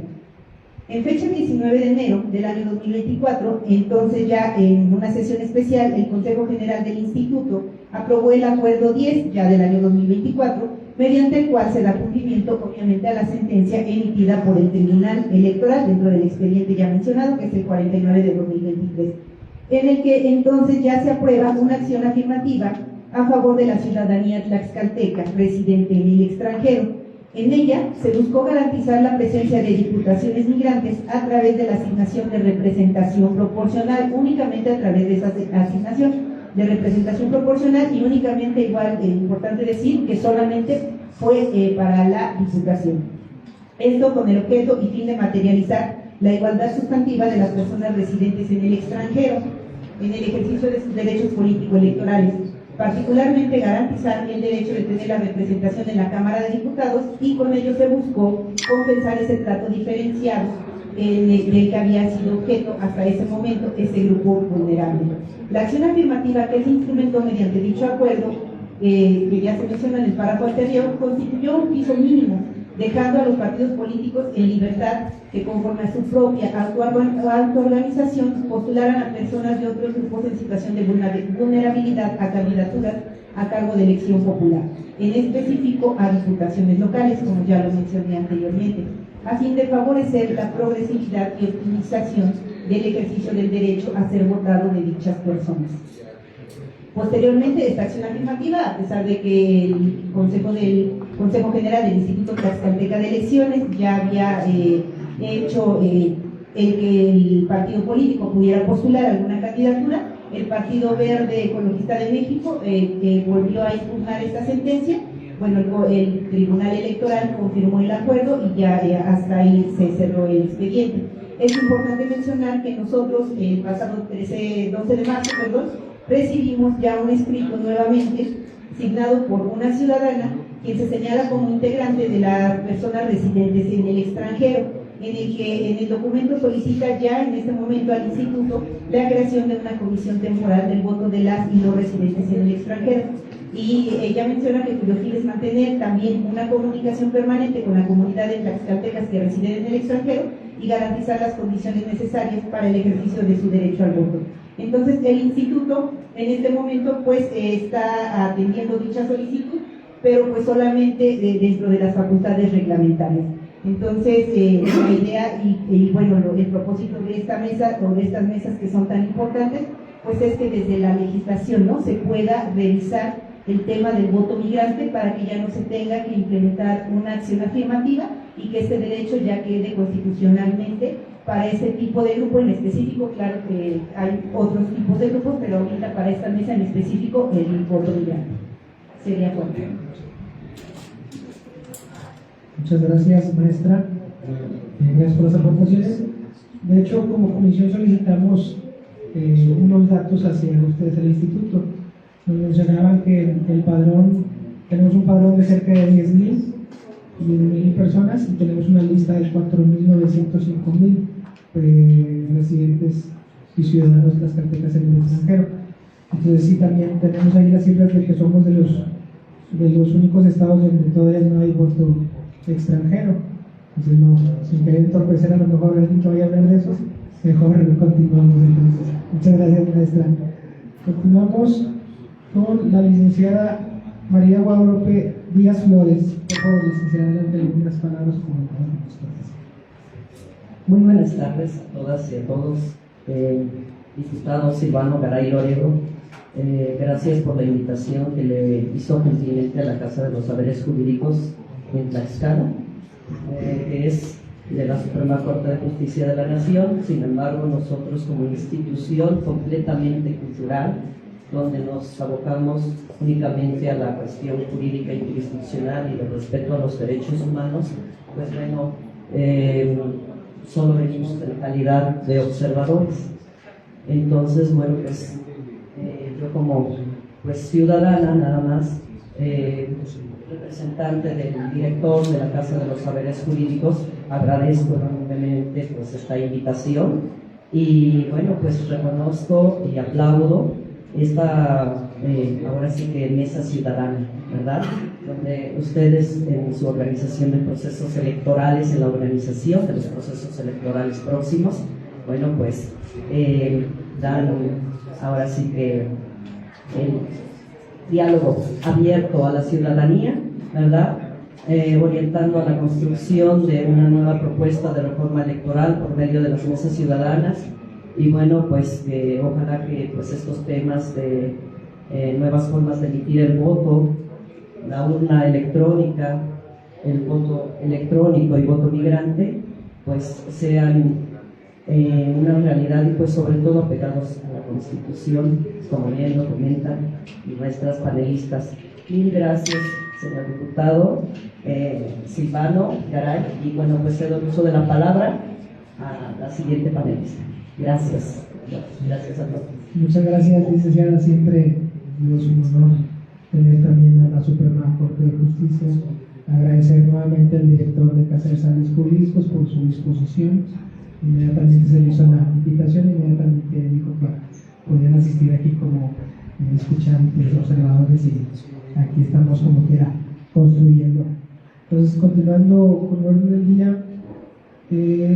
el maestro Heriberto Jiménez Vázquez, magistrado en retiro del Tribunal Electoral de Oaxaca. Gracias por atender el llamado y gracias por venir desde lejos. Muchas gracias y buenas tardes a todos, a todas. Primeramente, mi agradecimiento para usted, señor diputado Silvano Garay, por esta consideración. Hace 2 años, cuando asumió la presidencia del Tribunal Electoral de Tlaxcala, mi amigo el doctor Miguel Nava Xochitl se abocó, entre otros, a elaborar un libro, Diálogos Jurisprudenciales, y en ese libro yo introducía mi participación en él, manifestando que hoy en día, con la tecnología, le confiamos más nuestro dinero al banco que nuestro voto a las instituciones. Es una realidad. Las transferencias que se hacen por segundo, a pesar del tema de ciberseguridad, ¿no? Y los bancos también, o las instituciones financieras, le apuestan al tema de seguridad. Entonces, han generado credibilidad, confianza. ¿Qué es lo que ha pasado con el tema de la implementación del voto electrónico, sobre todo en México? El tema de desconfianza.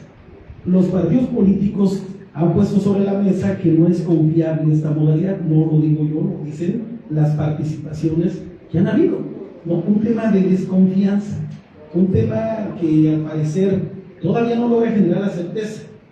Pero yo he escrito algunos artículos, algunos de ellos, yo escribí algo sobre implementación del voto electrónico como derecho humano y desarrollo, ¿no? Que si bien tenemos tantas formas digitales, tanto avance tecnológico, lo correcto, lo más apremiante sería hacer uso de ellos. Pero en México todavía nos resistimos a esta situación. Hemos visto procesos a lo mejor como el que vivimos en la elección presidencial de Estados Unidos de Norteamérica, donde resultó electo Donald Trump, en la cual tiene una forma de votación mixta y les genera certeza. Así lo han considerado viable, así lo siguen haciendo y les tendrá buenos resultados. Al contrario de lo que pasa en Brasil, un país enorme, solamente con la experiencia que hemos tenido de cruzarlo, pues ya se espanta uno, ¿no? Ahora imaginemos la gente que habita en él. Pues bueno, a pesar de la grandeza en cuestión poblacional de este país, tienen mecanismos de votación al 100% en urna electrónica. Hace algunos meses platicaba yo ahí en Sala Superior con la magistrada Claudia Valle Aguilas 8, y ella me decía, es que es impresionante lo que pasa en Brasil, la votación por urna electrónica en el Amazonas. La forma de cómo implementarlo, generar la confianza, ¿no? Firmar en el acta final, y no solo eso, enmicarlo para que llegue a la institución. Y ella me decía que es una opción, pues, por supuesto, muy viable. Yo creo en el voto electrónico, pero también estoy seguro de que falta mucho todavía para que se legisle al respecto. En estas mesas que hubo de la Comisión Presidencial para la Reforma Electoral, tuve mi participación allí en la Secretaría de Gobernación, y en la cual yo hacía este comparativo de la votación que hemos tenido en el 2024 del Poder Judicial de la Federación, ¿no? Los 9 ministros electos. El número de votos que hubo ha sido de las más bajas votaciones en el país. Y entonces yo decía, si no hay partidos políticos, porque esa elección fue sin partidos políticos, como serán los subsecuentes, si no hay partidos políticos, ¿por qué no generar ya la votación por urna electrónica? Reduzcamos que de más de 100 millones de boletas impresas, pues el 90% se haya desperdiciado, o el 87%. El costo a reducir con la urna electrónica. Busquemos mecanismos a lo mejor de participación, pero sobre todo de esto, de socialización, que permitan explicaciones como nos han hecho, ¿no? Desde el instituto, para darnos cuenta que sí es viable el tiempo que se tiene que establecer para ello. Yo hice un ejercicio en un municipio en Oaxaca que se llama Asunción Nochixtlán, en la cual generamos un mecanismo de participación mediante urna electrónica, una consulta, pero la mayor parte de los asistentes fue población de 65, perdón, mayores, ¿no? Personas de edad avanzada, y en la cual no tuvieron mayores complicaciones. Fue muy práctico, fue rápido, y creo que tuvimos buena participación.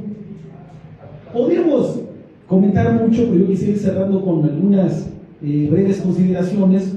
Por ejemplo, hoy en día, como ya se decía también aquí en la mesa, tenemos algunas consideraciones, a lo mejor de acciones afirmativas mediante sentencias, y esto ha permitido que tengamos, por ejemplo, votaciones anticipadas, ¿no? Recuerdo mucho una sentencia ahí al seno de la Sala Superior.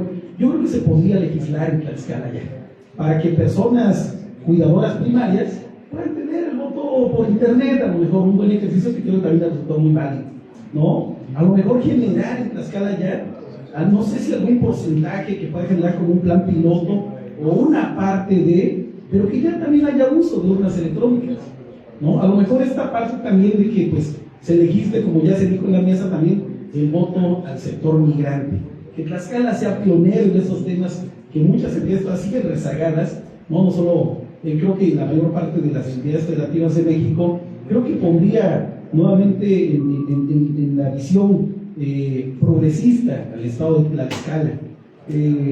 A lo mejor también yo creo que sería muy viable que desde esta participación, esta implementación, se tenga que realizar la capacitación, que si bien a lo mejor le tocan los OPLES, al INE y demás, pero creo que también puede ser una labor de todos o de varias instituciones, más allá solamente de quienes se abocan al tema administrativo o jurisdiccional electoral. A lo mejor la Casa de los Saberes Jurídicos, ¿no?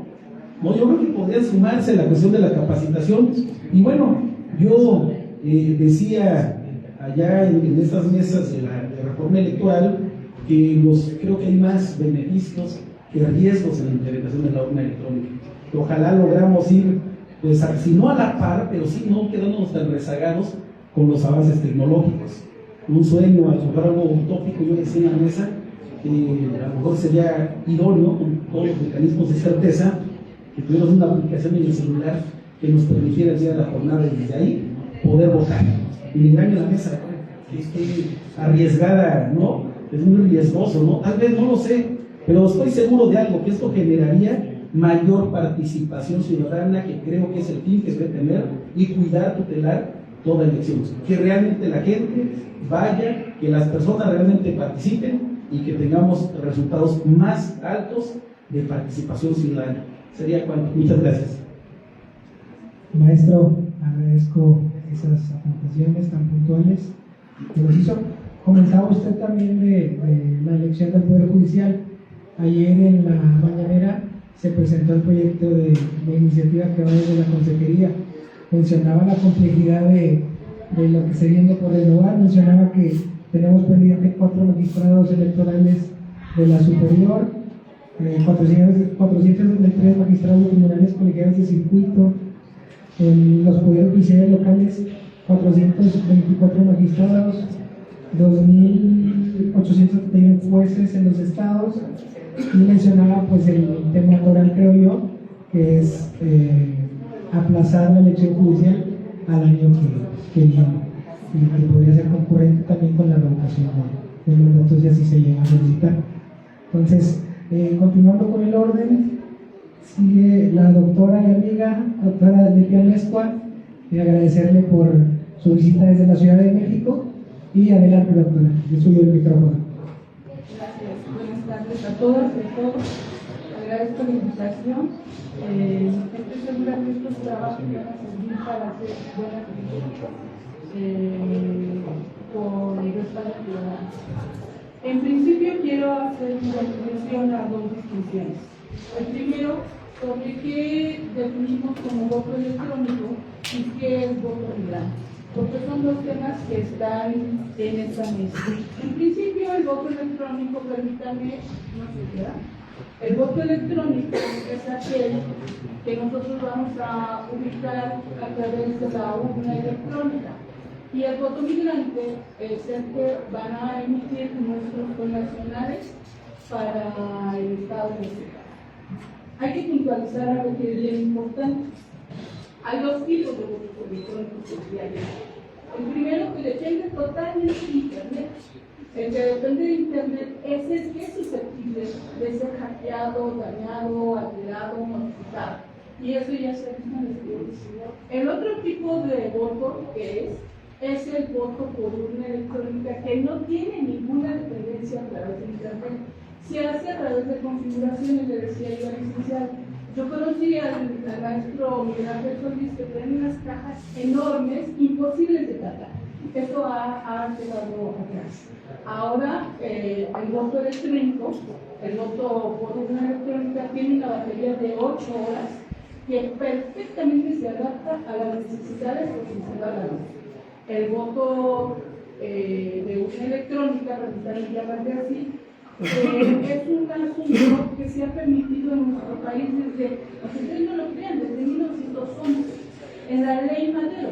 La ley Madero introdujo por primera vez que se podía votar en 2 mecanismos, a través de máquina o a través de papel. ¿Qué pasó? Pues no era operante, porque la situación de violencia que se vivía en el país no lo permitió. Pero esta circunstancia corrió, y tenemos que incluso en reformas tan medulares como la de la LOPE, la de 1977, ese tipo de mecanismo se quedó ahí, pero nunca operó, nunca sirvió, nunca fue para que alguien lo utilizara, dijéramos, vamos a hacer una máquina, lo hacemos ya. No.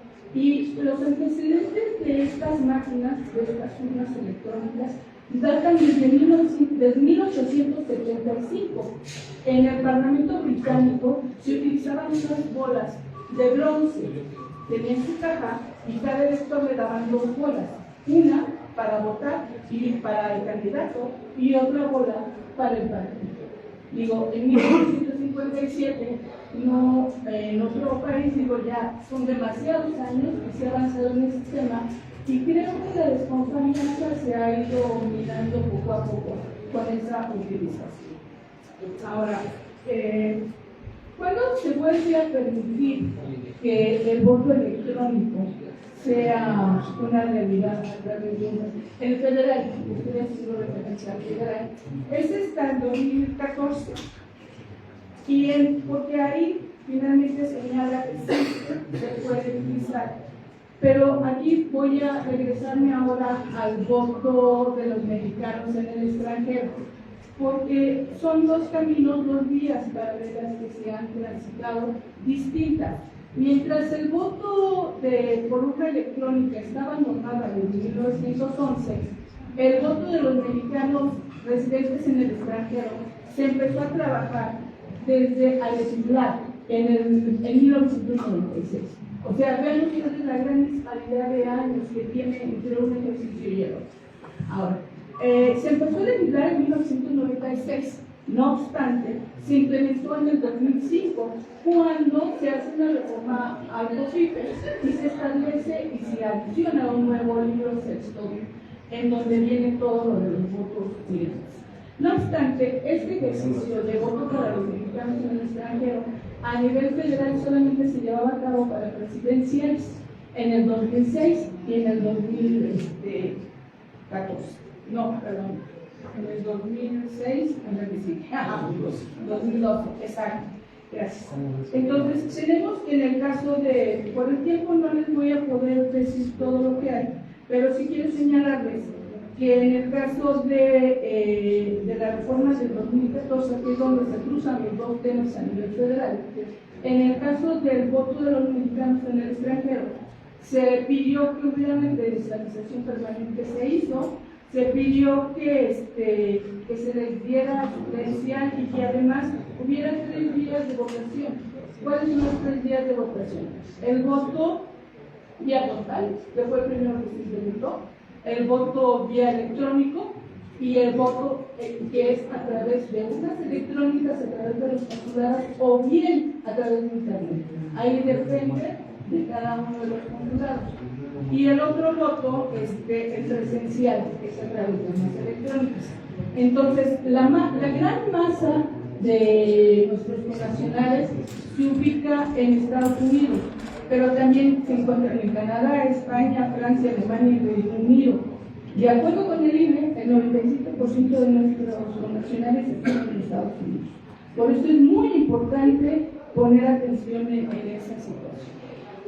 Ahora, lo que nos dice la experiencia de este voto migrante, que resulta ser que la gente prefiere votar por internet que votar por el mecanismo postal o presencial. De acuerdo con los datos también del INE, señala que en internet se consolidó con el 66.5% de presencia del total, lo que quiere decir que efectivamente la gente sí quiere votar también por internet y que a lo mejor son falsas presunciones las que tenemos de decir, no, pues no quieren, nadie quiere el internet, habría que valorarlo con calma. Ahora, en el caso del voto migrante, para se implementó en el 2021 para la gubernatura, dice nada más, Baja California, Chihuahua, Colima, Guerrero, Michoacán, Nayarit, Querétaro, San Luis Potosí y Zacatecas, y para las elecciones de diputación migrante en la Ciudad de México. Y está normado, además, tiene un bastión legislativo, porque está normado además en esta misma cantidad de estados, pero también ha sido parte de una serie de ejercicios. Y aquí quiero solamente mencionar que en Colima, en Coahuila en el 2001 se empezó a legislar. Se utilizó en Coahuila en el 2005. Es el primer caso histórico de votación por urna electrónica. Otros casos que han tenido importancia es el de Jalisco, ya lo decían aquí los compañeros. Generalmente el voto por urna electrónica se ubica como piloto, casi vinculante, y la mayor parte de la gente dice, bueno, pues si no es vinculante, obvio no, pero sí ha habido formas de participación. Entonces, lo que es importante aquí es que en Jalisco sí hubo una comunidad, en donde, un municipio, exactamente, en donde sí se utilizó totalmente el voto a través de urnas electrónicas, y la participación fue excelente, a decir también del INE. Quiero señalarles que ahí no hubo mayor problema, pero ni siquiera un cuento, en el municipio de Jalisco, que era un municipio alejado de Guadalajara, un municipio con gente, sí, adulta mayor, pero tenía una composición mixta, y finalmente fue un éxito. Otros estados que han utilizado esta urna electrónica, por ejemplo, Jalisco, la Ciudad de México, y tienen muchos. Claro que también existen ciertas deficiencias, por ejemplo en Campeche se implementó la urna, pero no la hicieron por falta de confianza, entonces, y por los costos. Sí, perdón, pero es que de verdad, como son dos temas, es una cosa muy complicada para abordar. No obstante, me permitiría dejar la ponencia si alguien está interesado en leerla. Y en el caso de Tlaxcala, efectivamente, la versión 7.0 del INE se ha implementado no solamente para el agua, sino para consultas de niños de menores de edad, se ha implementado para una regla de belleza, y creo que ha dado ciertos resultados positivos. Y ya es hora de que Tlaxcala se anime.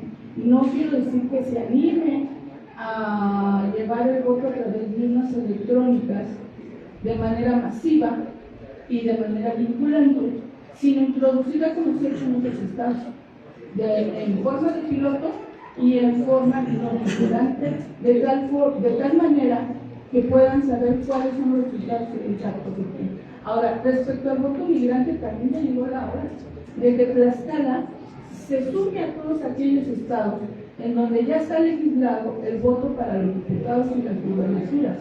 En Tlaxcala, los connacionales, los tlaxcaltecas, las tlaxcaltecas, no pueden votar por sus diputados migrantes, por sus diputados aquí, y tampoco pueden votar por su gobernatura. Entonces creo que ya, lejos, como decía la licenciada María Guadalupe Díaz, lo importante es ampliar los derechos. Ya después, ampliando los derechos, veremos qué tanto impacto tiene la sociedad en este tipo de ejercicio. Gracias. Doctora Leti Amezcua, gracias por sus aportaciones. Sí, es importante también ese dato histórico que nos manejó de la ley maderista, el tema de que ya se incluían mecanismos, ¿no? Más allá del papel. Entonces, concluidos, uno comentar nada más si el maestro Roberto Muñoz Soto quiere hacer uso de la palabra para su comentario. Gracias por su presencia en la mesa, maestro. Entonces, concluido ya los ponentes en el orden del día, pasamos a una ronda y única ronda hasta por 3 minutos de quien guste participar. Vamos del salón. Adelante, doctor.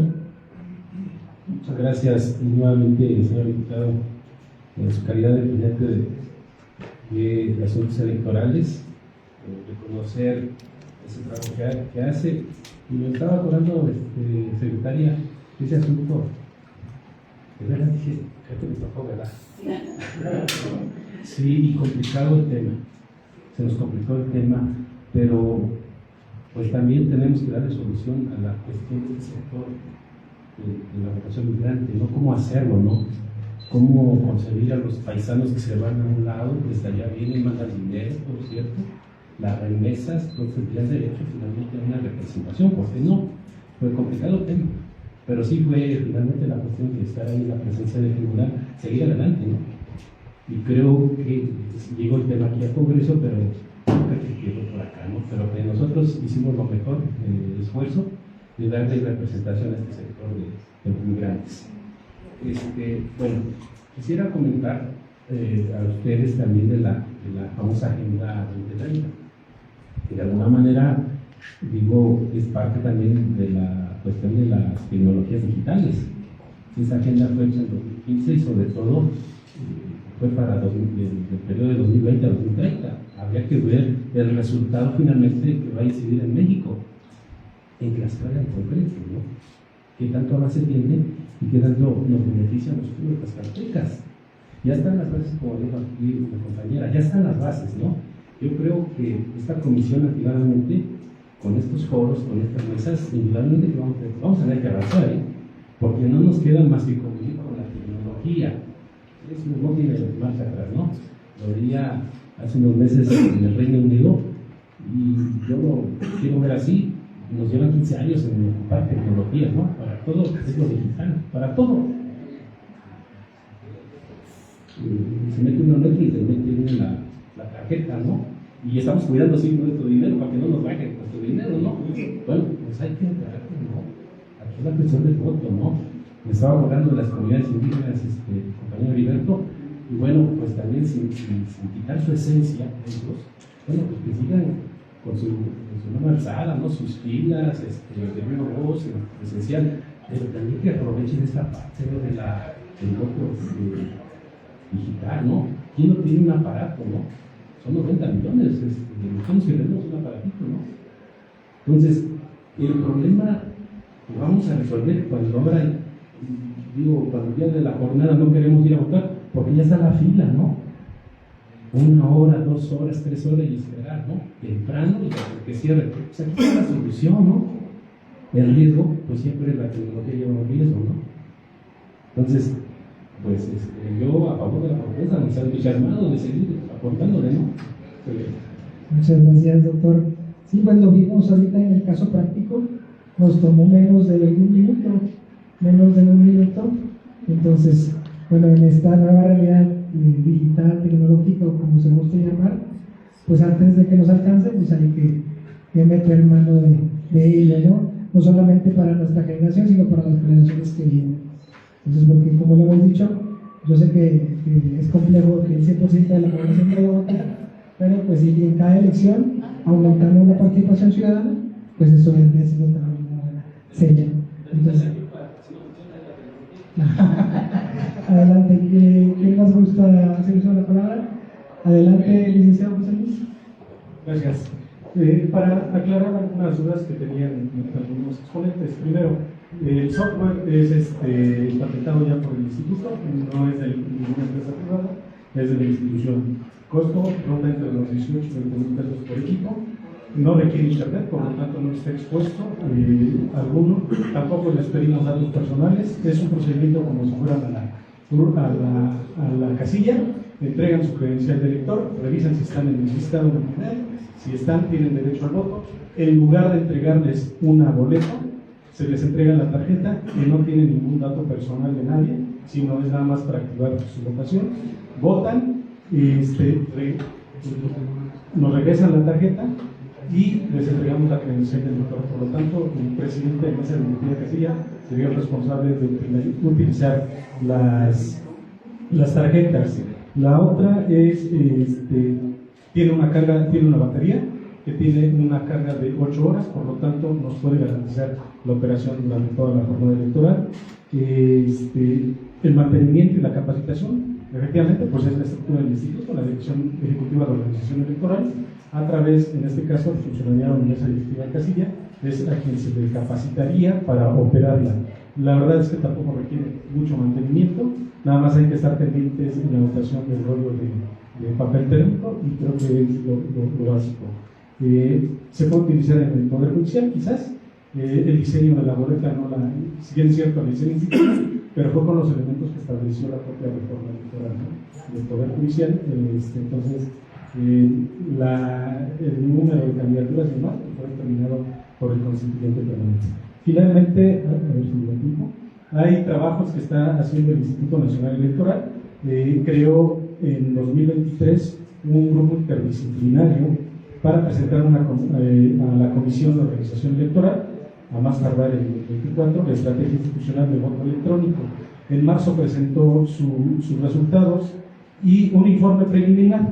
El informe preliminar dice que tenemos que avanzar, uno, garantizar la secrecía del voto electrónico, la coacción del voto en entornos remotos, es decir, si existe de repente físicamente, debemos garantizarlo cuando sea en entornos remotos.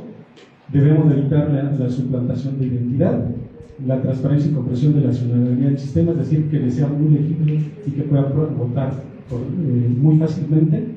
integridad del sistema y vulnerabilidad tecnológica, confianza ciudadana y consenso político, en la idea de que se pueda crear una reforma electoral, gradualidad en implementación, es decir, que se vaya poco a poco y no en una sola elección, pero además, y me parece importante hacerlo en ejercicios o en pruebas en contextos exigentes o competitivos, a diferencia que digamos en una elección donde hay competencias se pueda determinar que no, quizás pudiera ser un buen elemento para garantizar la confianza del uso de la computadora. Gracias. Muchas gracias, licenciado José Luis. Gracias por también recordar esos datos y sobre todo buscar esa certeza y seguridad de la urna electrónica.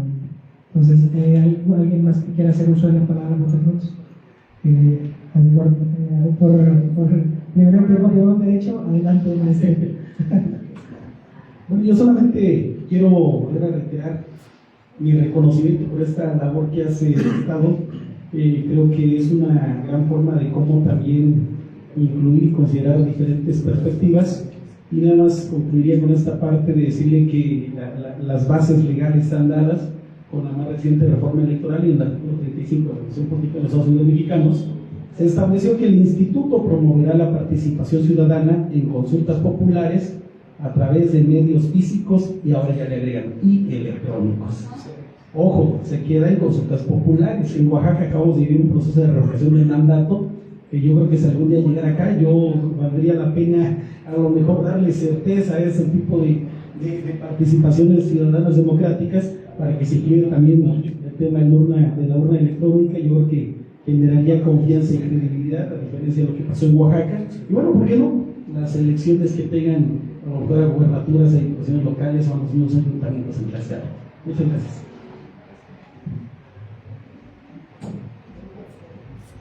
Adelante, licenciada Wendy, por favor. Muchas gracias.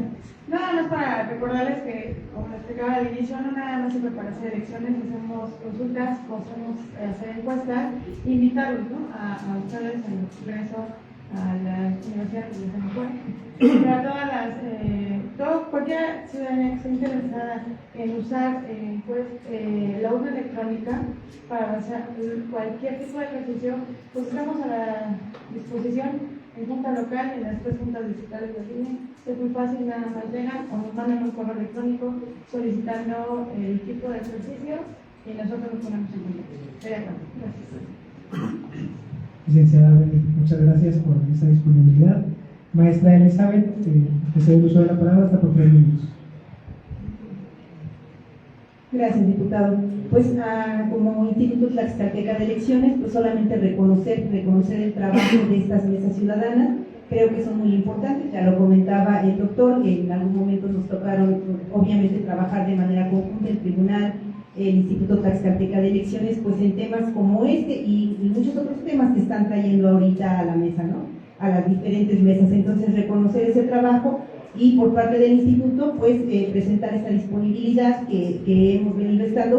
Finalmente, todo esto, y creo que todos estos trabajos vienen en torno pues a esta preocupación y a que la ciudadanía pueda tener siempre certeza en nuestros procesos democráticos que organizamos tanto a nivel federal como se organizamos a nivel local. Y pues solamente agradecer a todos la participación, y creo que estas mesas son muy fructíferas para todos, compartiendo las experiencias y el análisis desde el área que nos compete, a nosotros como autoridad administrativa, y así de cada uno de las personas participantes. Pues muchas gracias, y el Instituto agradece la invitación. Muchas gracias, maestra. Es un honor también contar con esa disposición del Instituto en estas mesas, en la construcción de esto. Sobre todo recordar que pues cuando existe la voluntad de construir, pues otras cosas que creemos importantes son menores y minúsculas. Entonces, adelante, doctora. Pues hay una cosa que es cierta: nuestro sistema político se basa en la desconfianza. Eso es innegable. Pero no podemos vivir a través de la desconfianza, porque entonces entraríamos en un sistema caótico. Y lo más recomendable es tener la confianza precisamente a quienes organizan las elecciones. Creo que el INE y el Instituto Tlaxcalteco ya están muy acreditados en ello y pues es importante que se sumen a esto y que empujen a Tlaxcala para que pueda llegar a un acuerdo. Ya desafortunadamente se fue la compañera, pero imagínense ustedes un escenario en donde se tienen que imprimir 100 millones de boletas para la presidencial, 100 millones de boletas para senadores, 100 millones de boletas para diputados, más las elecciones locales. Imagínense la cantidad de papel que se tiene que imprimir. Y me pregunto, dado las participaciones, qué bueno que participan muchos, la verdad estoy muy orgullosa, son jóvenes, tienen una idea, felicidades, pero ¿qué acaso en el papel no hay fraude? Lo digo porque con boletas impresas también hay fraude, no va a haber fraude a través del voto digital. Si hay algo, volvemos a lo mismo, si hay algo que caracteriza a México es su desconfianza. Pero es tarea de todos nosotros, ir paliando esa desconfianza. Ahora, lo único que quiero señalar es que el municipio que se me olvidó que fue prueba vinculante, quiere decir que sus resultados se tomaron en cuenta como datos certeros, fue Tuxtla, que está en Jalisco, con una población que es semi-rural, que es difícil de acceder y que su población, como les decía, es mixta, pero finalmente es un ejemplo para todos. Todos los demás ejercicios que se han dado han sido en pedazos, en porciones de territorio, pilotos, y yo creo que esto nos ejemplifica la forma en que Tlaxcala tiene que ir avanzando, siempre bajo la vía de ampliar derechos. Gracias. Muchas gracias, doctora. Y no viendo... adelante. Sí, muchísimas gracias.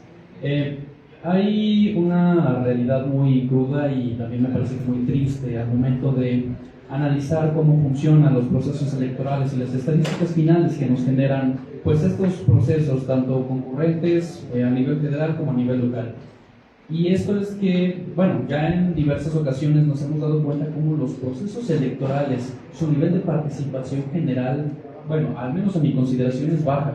Hemos tenido procesos electorales en donde la cantidad de personas que no acudieron a votar es superior a la cantidad de personas que sí acudieron a votar.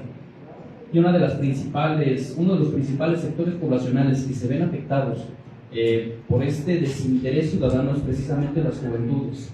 Esto, bueno, ya en diversas ocasiones y en diversos espacios yo lo he dicho, nace de muchísimas concepciones y tal vez hasta prejuicios que tenemos los jóvenes relativos al funcionamiento y la operación del sistema electoral. Lo mencionaba la doctora hace un momento, lamentablemente nuestro sistema de elecciones toma como fuente de energía la desconfianza, lo cual no es necesariamente malo. ¿Por qué? Porque eso nos ha permitido generar sistemas de protección y de control estricto de la legalidad y la constitucionalidad electoral que nos permiten precisamente darle esta certeza y máximo apego a la legalidad a las elecciones a lo largo de pues ya 3 décadas, me parece, desde la creación del Instituto Federal Electoral en los años 90. A mi consideración se ha transitado por un buen camino en la construcción de la democracia. Sin embargo, lógicamente se siguen enfrentando retos. Uno de los retos principales es justamente el avance de la tecnología y cómo nosotros en muchas ocasiones como sociedad y como Estado, por supuesto, nos quedamos rezagados. La tecnología avanza muchísimo más rápido de lo que avanza la adecuación legislativa, normativa y reglamentaria. Entonces, aquí es cuando pues surgen este tipo de iniciativas, este tipo de propuestas, de mesas, para poder comenzar a tratar de actualizarnos, de adecuarnos a las nuevas tendencias. Y bueno, como lo mencioné también durante mi exposición hace un momento, en las estadísticas de uso de urna electrónica, el sector poblacional que más ha participado es la juventud.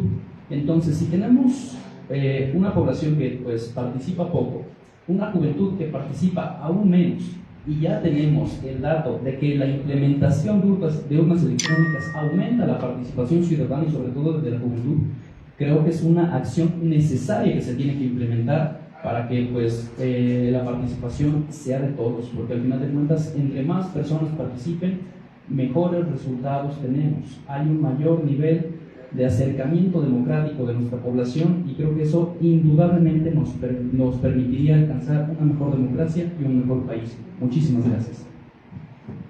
Sí, ciudadano Eric, sí, comentar también lo que desde el principio que pues vamos por ese 30% que uno vota, con ánimo de tirar aceite, como dicen por ahí, pues Tlaxcala es la segunda entidad del país que más participación tiene en el Estado. Entonces eso es importante y eso hay que resaltarlo. Si nos están escuchando a nivel nacional, pues hay que resaltarlo. Pero muchas gracias por los comentarios y muchas gracias por la participación. Igual, ciudadano, hay que comentarle al diputado Emilio y agradecerle ese tema, porque ellos dos estuvieron también en el Parlamento Juvenil, es así, ¿verdad? Entonces son jóvenes que son inquietos en el tema de transformar su Estado. Pues, no habiendo quien más use la palabra, bueno, adelante, ciudadano. Bueno, realmente va a ser rápida la intervención. Con toda esta situación de la tecnología, realmente hay un proceso muy duro que se va a vivir en el futuro, porque quieramos o no, el futuro van a ser las urnas electrónicas y nos vamos a enfrentar todos a grandes retos, no solamente como ciudadanía, sino también como instituciones como el INE o el ITE, porque de alguna manera lo acaban de mencionar, esta desacreditación que normalmente pasa cuando uno gana y el otro pierde. Genera división, genera miedo y otro tipo de situaciones. Entonces acá yo creo que sería importante pensar en el futuro solamente en ese aspecto de trabajar no solamente los derechos algo para rectificar y para que la misma ciudadanía conozca de ellos, sino también porque va a venir en el futuro tarde o temprano la inteligencia artificial. ¿De qué manera va a entrar o cómo lo va a hacer? No sabríamos, pero es una de las situaciones que va a quedar. Y lo único que nos queda como instituciones, no solamente de la Casa de los Saberes Jurídicos, sino también del INE, del ITE, es estar divulgando eso a la ciudadanía, y considero que esta parte de las casillas realmente va a ser importante que se siga practicando estos ejercicios de divulgación, porque al final con esto nos ayuda mucho a socializar todo lo que nosotros debemos o tenemos que hacer como ciudadanos. Es cuanto. Muchas gracias, ciudadano Daniel. ¿Alguien más que quiera la palabra? Pues bueno, no viendo ya ahora sí quien haga el uso de la palabra, pues recordarle a la audiencia que nos está sintonizando por los medios oficiales de la página del Congreso, agradecerle a la Dirección de Comunicación aquí del Congreso todo el apoyo que se ha brindado y comentarle a los ciudadanos que la penúltima mesa a celebrarse el jueves se va a tratar de comunicación política e inteligencia artificial. Entonces, recordarles a los ciudadanos que nos visualizan que el correo para enviar la propuesta, opinión o interés en participar es comisión.asuntos.electorales26@gmail.com. Entonces, procedemos a la clausura. Por favor, nos ponemos de pie.